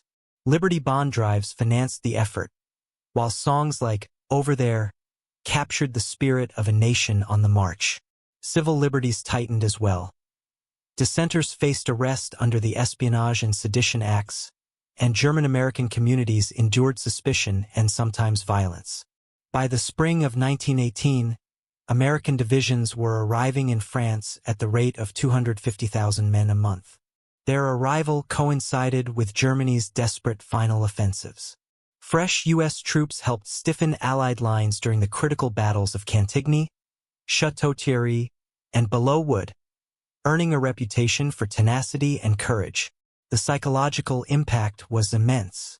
German commanders realized that with America's limitless manpower and industry now engaged, time was no longer on their side. Each arriving convoy of doughboys tilted the scales further toward Allied victory. For Americans, the war marked a coming of age. A nation once content to remain apart from old-world quarrels emerged as a global power, its economy invigorated, its military tested on the grandest scale. The ideals Wilson voiced of democracy, self-determination, and collective security would shape the peace to come, even as the brutal realities of trench warfare tempered those visions. When the first large American offensives began in 1918, they carried not only rifles and artillery but the weight of a new role for the United States in world affairs. The entry of this vast, energetic nation ensured that the Great War would not end as it began. Thus, America's path from neutrality to belligerence transformed the conflict. What had begun as a European struggle became a truly global war, and the presence of fresh American armies on the Western Front signaled that the tide, at last, was turning against the Central Powers. As 1917 dawned, the Russian Empire groaned under the immense weight of war and misrule. Millions of soldiers lay dead or maimed. Railways buckled under the strain of endless troop movements, and bread lines in Petrograd and Moscow stretched for blocks. The promise of a quick victory against Germany and Austria-Hungary had dissolved into hunger, grief, and quiet fury. Tsar Nicholas II, having taken personal command of the army in 1915, bore the blame for military failures he could not control. Far from the front, his court in Petrograd, formerly St. Petersburg, became a symbol of incompetence and privilege. His German-born wife, Empress Alexandra, relied heavily on the counsel of Grigory Rasputin, a mystic whose influence and scandalous reputation fed wild rumors of corruption and betrayal. The Russian economy staggered. Inflation ravaged wages while peasants hoarded grain, unwilling to sell for worthless paper money. Coal and food shortages left cities shivering and hungry through the brutal winter. Workers struck for bread and higher pay, and soldiers returning from the front carried tales of useless slaughter and bungled leadership. By February 1917, March in the Western calendar, the capital was a tinderbox. Women textile workers launched protests over food shortages, soon joined by striking factory men and mutinous soldiers. Crowds swelled to hundreds of thousands, chanting bread, peace, down with the Tsar. Attempts to disperse them failed as regiments sent to restore order instead joined the demonstrators. Nicholas, isolated at military headquarters hundreds of miles away, ordered repression but found no loyal forces left to carry it out. On March 15, 1917, he abdicated, ending 3 centuries of Romanov rule. A provisional government, dominated by liberal politicians and moderate socialists, assumed power, pledging both democratic reform and continued prosecution of the war. For a brief moment, Russia seemed poised for constitutional renewal. Censorship ended, political prisoners walked free, and soldiers formed councils, Soviets, to voice their demands. Yet the country remained at war, and the weary populace had little appetite for further sacrifice. Peace, land, and bread became the cry of the restless masses. Into this volatile scene stepped Vladimir Lenin, leader of the radical Bolshevik faction. Exiled in Switzerland for years, he was whisked back to Petrograd in a sealed train by Germany, which hoped his agitation would destabilize Russia further. Lenin arrived in April 1917 with a simple message: end the war, give land to the peasants, and transfer all power to the Soviets. Throughout the summer, the provisional government struggled. A failed military offensive in June drained morale and emboldened the Bolsheviks, whose newspapers denounced the capitalist war. Food shortages persisted, and peasants seized estates in the countryside. In July, spontaneous demonstrations erupted, the July Days, but were suppressed, forcing Lenin into temporary hiding. Meanwhile, the charismatic Leon Trotsky emerged as a key Bolshevik organizer, commanding the loyalty of Petrograd's workers and soldiers. The government lurched from crisis to crisis, unable to address the twin demands for peace and bread. In August, General Kornilov attempted a coup to restore order. The Bolsheviks helped defend the capital, winning popular credibility as protectors of the revolution. By autumn, Bolshevik influence in the Soviets had grown decisive. Lenin returned from hiding, convinced the time was ripe for a second revolution. On the night of 6 to 7 November, 24 to 25 October, Old Style, Red Guards seized bridges, telegraph offices, and key government buildings in Petrograd. The Winter Palace fell with barely a shot fired. The Bolshevik Revolution stunned the world. Lenin announced a new government dedicated to workers' rule and immediately sought an end to the war. Decrees promised land to peasants, control of factories to workers, and negotiations for peace. Civil war would soon follow, but the Tsarist order was gone forever. Germany, eager to secure its eastern flank, entered peace talks with the new regime. The resulting Treaty of Brest-Litovsk, signed in March 1918, imposed harsh terms. Russia ceded vast territories, Ukraine, the Baltics, and parts of Poland, to German control. For the Central Powers, it was a strategic triumph, freeing divisions for a massive offensive in the West. For Russia, the price was staggering. The once mighty empire fractured as civil war erupted between Bolsheviks, Reds, and their numerous enemies, Whites. Yet Lenin kept his promise to end the imperialist war, pulling millions of weary soldiers from the front and leaving the Allies without their largest Eastern partner. The revolution's shock waves rippled far beyond Russia. Monarchs across Europe trembled at the specter of workers' uprisings. Socialist movements gained new vigor, while conservatives everywhere warned of Bolshevik contagion. The war for democracy, as Woodrow Wilson called it, now carried the unsettling counterpoint of a radical revolution born from its chaos. On the Western Front, German commanders rejoiced at first, redeploying divisions for a decisive spring offensive. Yet the respite proved temporary. The vast manpower of the United States was arriving in France, and Germany's exhausted troops would soon face fresh enemies. Russia's exit from the war marked a turning point. The Eastern Front fell silent, but the ideological conflict it unleashed would shape the 20th century as profoundly as the war itself. Out of the ruins of empire arose the world's first communist state, a force that would challenge the West for generations. Thus, while the cannons roared in Flanders and Picardy, a different revolution, political, social, and ideological, reshaped the world from Petrograd to Siberia. The Great War had begun as a struggle of kings and alliances. In Russia, it ended by sweeping kings away and opening an entirely new chapter in global history. By the summer of 1918, the Western Front had endured 4 years of stalemate and unimaginable loss. Yet the strategic landscape was shifting rapidly. Russia's withdrawal after the Bolshevik Revolution had freed German divisions for a last, desperate push in the West. But the arrival of American troops, fresh, well-supplied, and arriving by the hundreds of thousands each month, tilted the balance back toward the Allies. Germany's spring offensives had failed to win decisive victory, and its army was exhausted. The stage was set for a relentless Allied counterattack that would become known as the 100 Days Offensive. The Allied plan was coordinated by France's General Ferdinand Foch, now Supreme Commander of the Combined Forces. Foch understood that the key to victory was constant pressure.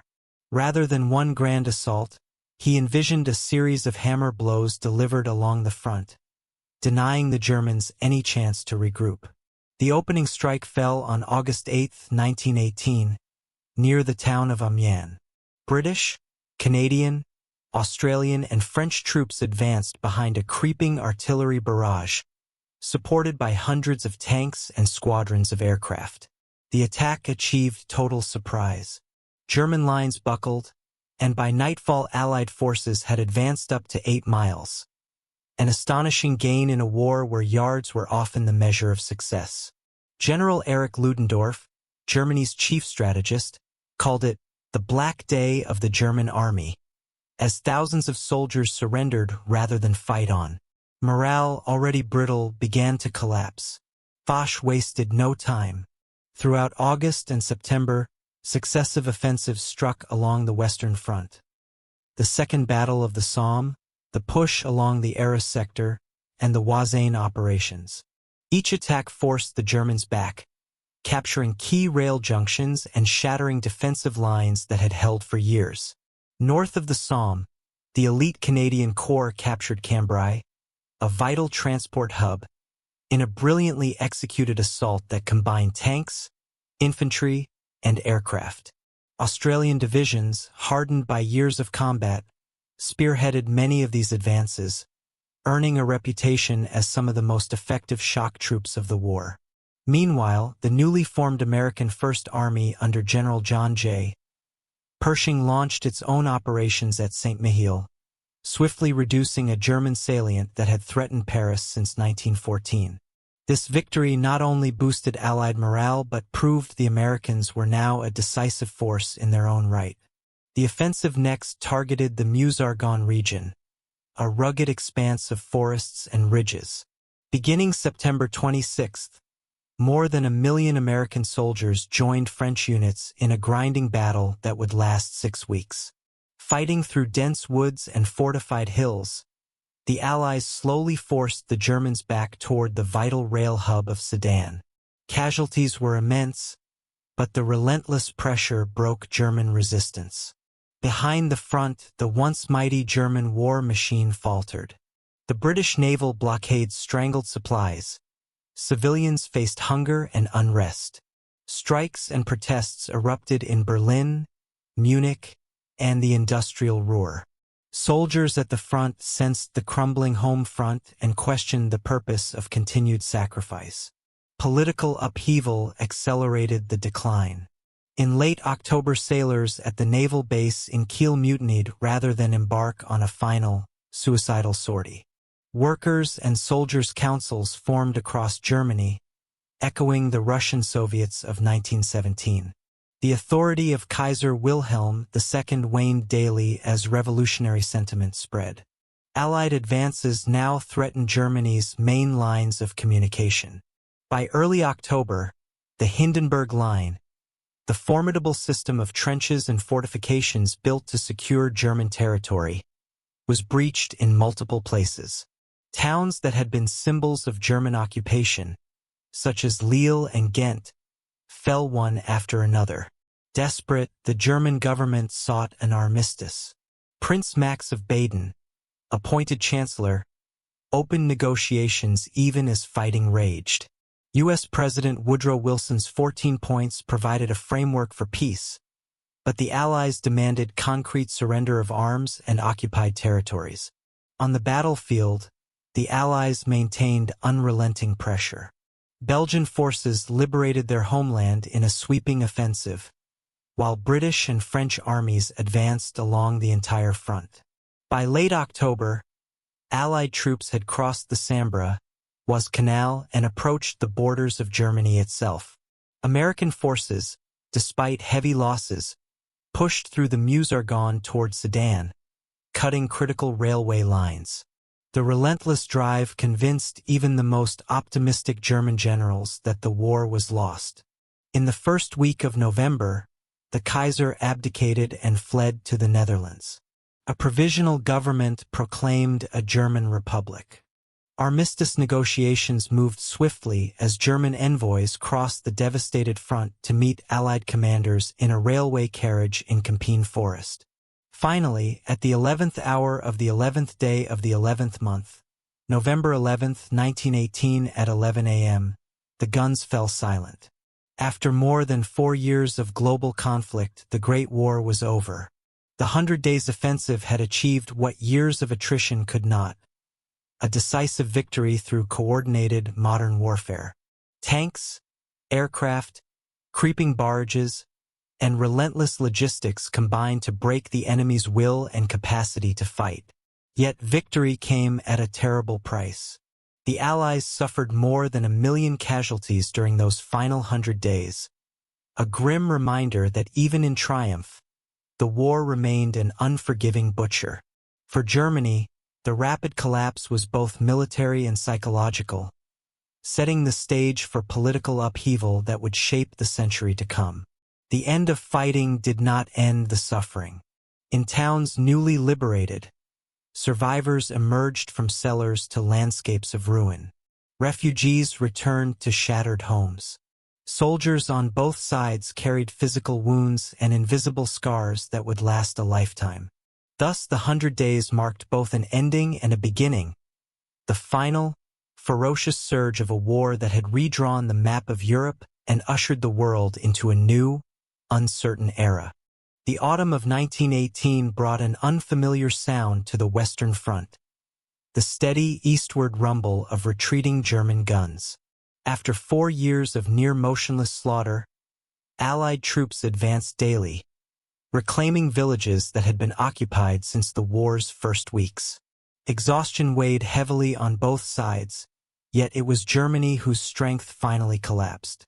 Inside the Reich, hunger and disillusionment reached a breaking point. The British naval blockade had choked off food and fuel for years, and the bitter winter of 1917-18 left cupboards bare. Inflation eroded wages, strikes paralyzed industry, and ordinary Germans questioned why they continued to fight when defeat seemed certain. The military's final gamble, the spring offensives of 1918, had failed, and the relentless Allied 100 Days Offensive now pressed toward Germany's own borders. Soldiers sensed the futility. Desertions multiplied. Whole units surrendered rather than die defending distant ground. In early November, sailors at the great naval base of Kiel refused orders for a last-ditch sortie against the British fleet. Their mutiny sparked a wave of uprisings across Germany. Workers' and soldiers' councils, inspired by Russia's revolution, seized control of ports and factories. Red flags appeared over city halls from Hamburg to Munich. Political authority unraveled overnight. On November 9th, Kaiser Wilhelm II, faced with insurrection and urged by his generals to step aside, abdicated and fled to the neutral Netherlands. A German republic was proclaimed in Berlin even as fighting continued at the front. Meanwhile, Allied and German representatives gathered in a railway carriage deep in the Campine Forest of France. There, beneath autumn trees stripped bare by war, they negotiated the terms of an armistice. Marshal Ferdinand Foch presented demands that left no doubt of Allied victory: immediate withdrawal of German forces from occupied territories, surrender of artillery, aircraft, and U-boats, and continuation of the naval blockade until a formal treaty could be signed. The Germans, desperate to end the bloodshed and internal chaos, had little choice. At 5 a.m. on November 11, 1918, the armistice was signed. Word raced along telegraph wires to trenches and command posts. Orders went out. The guns would fall silent at the 11th hour of the 11th day of the 11th month. In the chill morning mist, soldiers on both sides waited for the appointed moment. Some continued to fight until the last minute. Artillery duels raged even as clocks ticked toward 11. Then, across 1,000 miles of front, an uncanny stillness descended. Men who had lived for years under the constant thunder of war heard only the wind and the distant crow of roosters. Celebration erupted in Allied capitals. In Paris, crowds surged down the Champs-Élysées waving tricolors and embracing strangers. London's Big Ben, silent through much of the conflict, pealed triumphantly as people danced in the streets. In New York, ticker tape rained down the canyons of Manhattan, horns and whistles echoing like a jubilant symphony. For soldiers, the feelings were more complex. Relief mingled with grief and disbelief. Some wept quietly in their trenches. Others stood numb, unable to imagine a world without the war that had defined their youth. The dead, over 10 million soldiers, could not join the celebration. In the weeks that followed, Allied troops advanced into a defeated but unoccupied Germany to oversee disarmament and maintain order. Refugees tried to return to shattered towns. Fields once green lay cratered and poisoned by years of shellfire. Vast cemeteries took shape across Flanders and the Somme, rows of white crosses stretching to the horizon. The political landscape of Europe was transformed. The Austro-Hungarian Empire fractured into new nations: Austria, Hungary, Czechoslovakia, and the Kingdom of Serbs, Croats, and Slovenes, later Yugoslavia. The Ottoman Empire, already crumbling, faced partition and Allied occupation, sowing tensions that would echo across the Middle East. In Germany, the fledgling Weimar Republic struggled to establish authority amid economic chaos and political extremism. Communists and right-wing militias battled in the streets, each claiming to defend the nation's future. The old imperial order was gone, but peace remained fragile. Across the Atlantic, President Woodrow Wilson envisioned a new international order grounded in his 14 points: self-determination, free trade, and a League of Nations to prevent future wars. European leaders, however, demanded reparations and security guarantees that would dominate the upcoming peace conference. For ordinary people everywhere, the end of fighting brought both relief and daunting uncertainty. Millions of veterans returned home maimed or traumatized. Families mourned loved ones whose graves lay far away. Epidemics, including the deadly 1918 influenza, swept through war-weakened populations, claiming more lives than many battles. The armistice of November 1918 ended the gunfire but not the conflict's consequences. The treaties that followed would redraw borders, topple dynasties, and impose burdens that fueled new resentments. Yet for a moment, the world paused to honor silence after 4 years of unending thunder. When the last echoes of war faded, Europe stood transformed. A continent of ruins and memorials, of fragile new states and shattered empires. The war to end all wars, as it had been called in hope, had instead opened the modern age, its lessons written in mud, blood, and the uneasy quiet of that 11th hour. When the guns finally fell silent on November 11, 1918, the world exhaled. But the struggle to shape the peace had only begun. The victors gathered in Paris in January 1919, determined to draft a settlement that would prevent another catastrophe and, in many minds, punish those deemed responsible. The conference would last 6 months and redraw the map of the world. The principal architects of the treaty were known as the Big Four. U.S. President Woodrow Wilson arrived with his idealistic 14 points, envisioning a world of self-determination, open diplomacy, and a League of Nations to safeguard collective security. French Premier Georges Clemenceau, scarred by German invasions of 1870 and 1914, demanded harsh reparations and iron guarantees to keep Germany weak. Britain's David Lloyd George sought a balance. Punishment, yes, but not so severe that Germany could not recover and trade with Britain again. Italy's Vittorio Orlando pressed for territorial rewards promised during the war. The conference opened amid extraordinary ceremony. Delegates paraded through the gilded halls of the Palace of Versailles, once home to Europe's absolute monarchs. Outside, throngs of journalists, lobbyists, and petitioners representing colonized peoples, exiled nationalists, and hopeful new states waited anxiously. The very setting reminded all that imperial grandeur and human ambition still shaped the modern world. Wilson's lofty ideals met immediate resistance.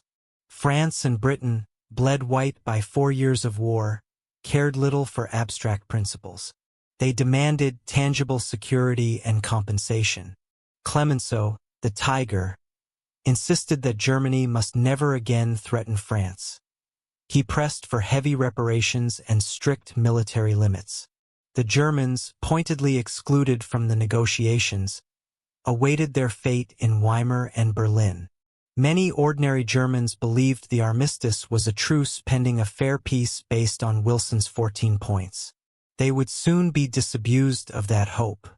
After months of debate, the Allies presented Germany with the Treaty of Versailles in May 1919. Its terms were severe. Article 231, the infamous War Guilt Clause, assigned sole responsibility for the conflict to Germany and its allies, laying the legal groundwork for reparations. Germany was required to pay immense financial indemnities, eventually set at 132 billion gold marks, a burden that would haunt its economy for decades. Territorial provisions stripped Germany of its colonies and significant European lands. Alsace-Lorraine returned to France. The Saar Basin came under League administration. The Rhineland was demilitarized and occupied. In the east, Poland was reborn with access to the Baltic through the Polish corridor, severing East Prussia from the rest of Germany. Danzig became a free city, and Germany was forced to recognize the independence of Belgium, Denmark's recovery of Schleswig, and the new states of Czechoslovakia and Yugoslavia. Military restrictions were equally harsh. The German army was limited to 100,000 men, conscription was banned, and the navy reduced to a handful of ships with no submarines. The Air Force was abolished altogether. These measures aimed to prevent Germany from ever waging war on a similar scale. The treaty also created the League of Nations, Wilson's cherished vision of a global body to resolve disputes and maintain peace. Many small nations and former colonies looked to the League with cautious hope. Yet the U.S. Senate, wary of entangling alliances, refused to ratify the treaty, and America never joined, undermining the League's authority from the start. Across the former empires, borders shifted like sand. The Austro-Hungarian Empire dissolved into a patchwork of new states, Austria, Hungary, Czechoslovakia, and the kingdom of Serbs, Croats, and Slovenes. The Ottoman Empire lost vast territories in the Middle East, which Britain and France divided into mandates: Iraq, Syria, Lebanon, and Palestine.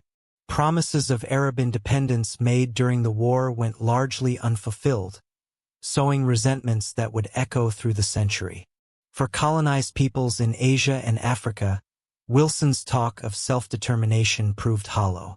Japan gained Germany's former Pacific islands and concessions in China's Shandong province, sparking outrage among Chinese nationalists and inspiring protests like the May 4th movement.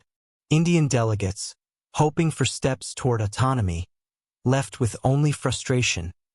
planting seeds for future independence struggles. In Germany, the treaty landed like a thunderclap. The new Weimar Republic, already fragile, signed under protest, its leaders declaring they had been forced to accept a dictated peace.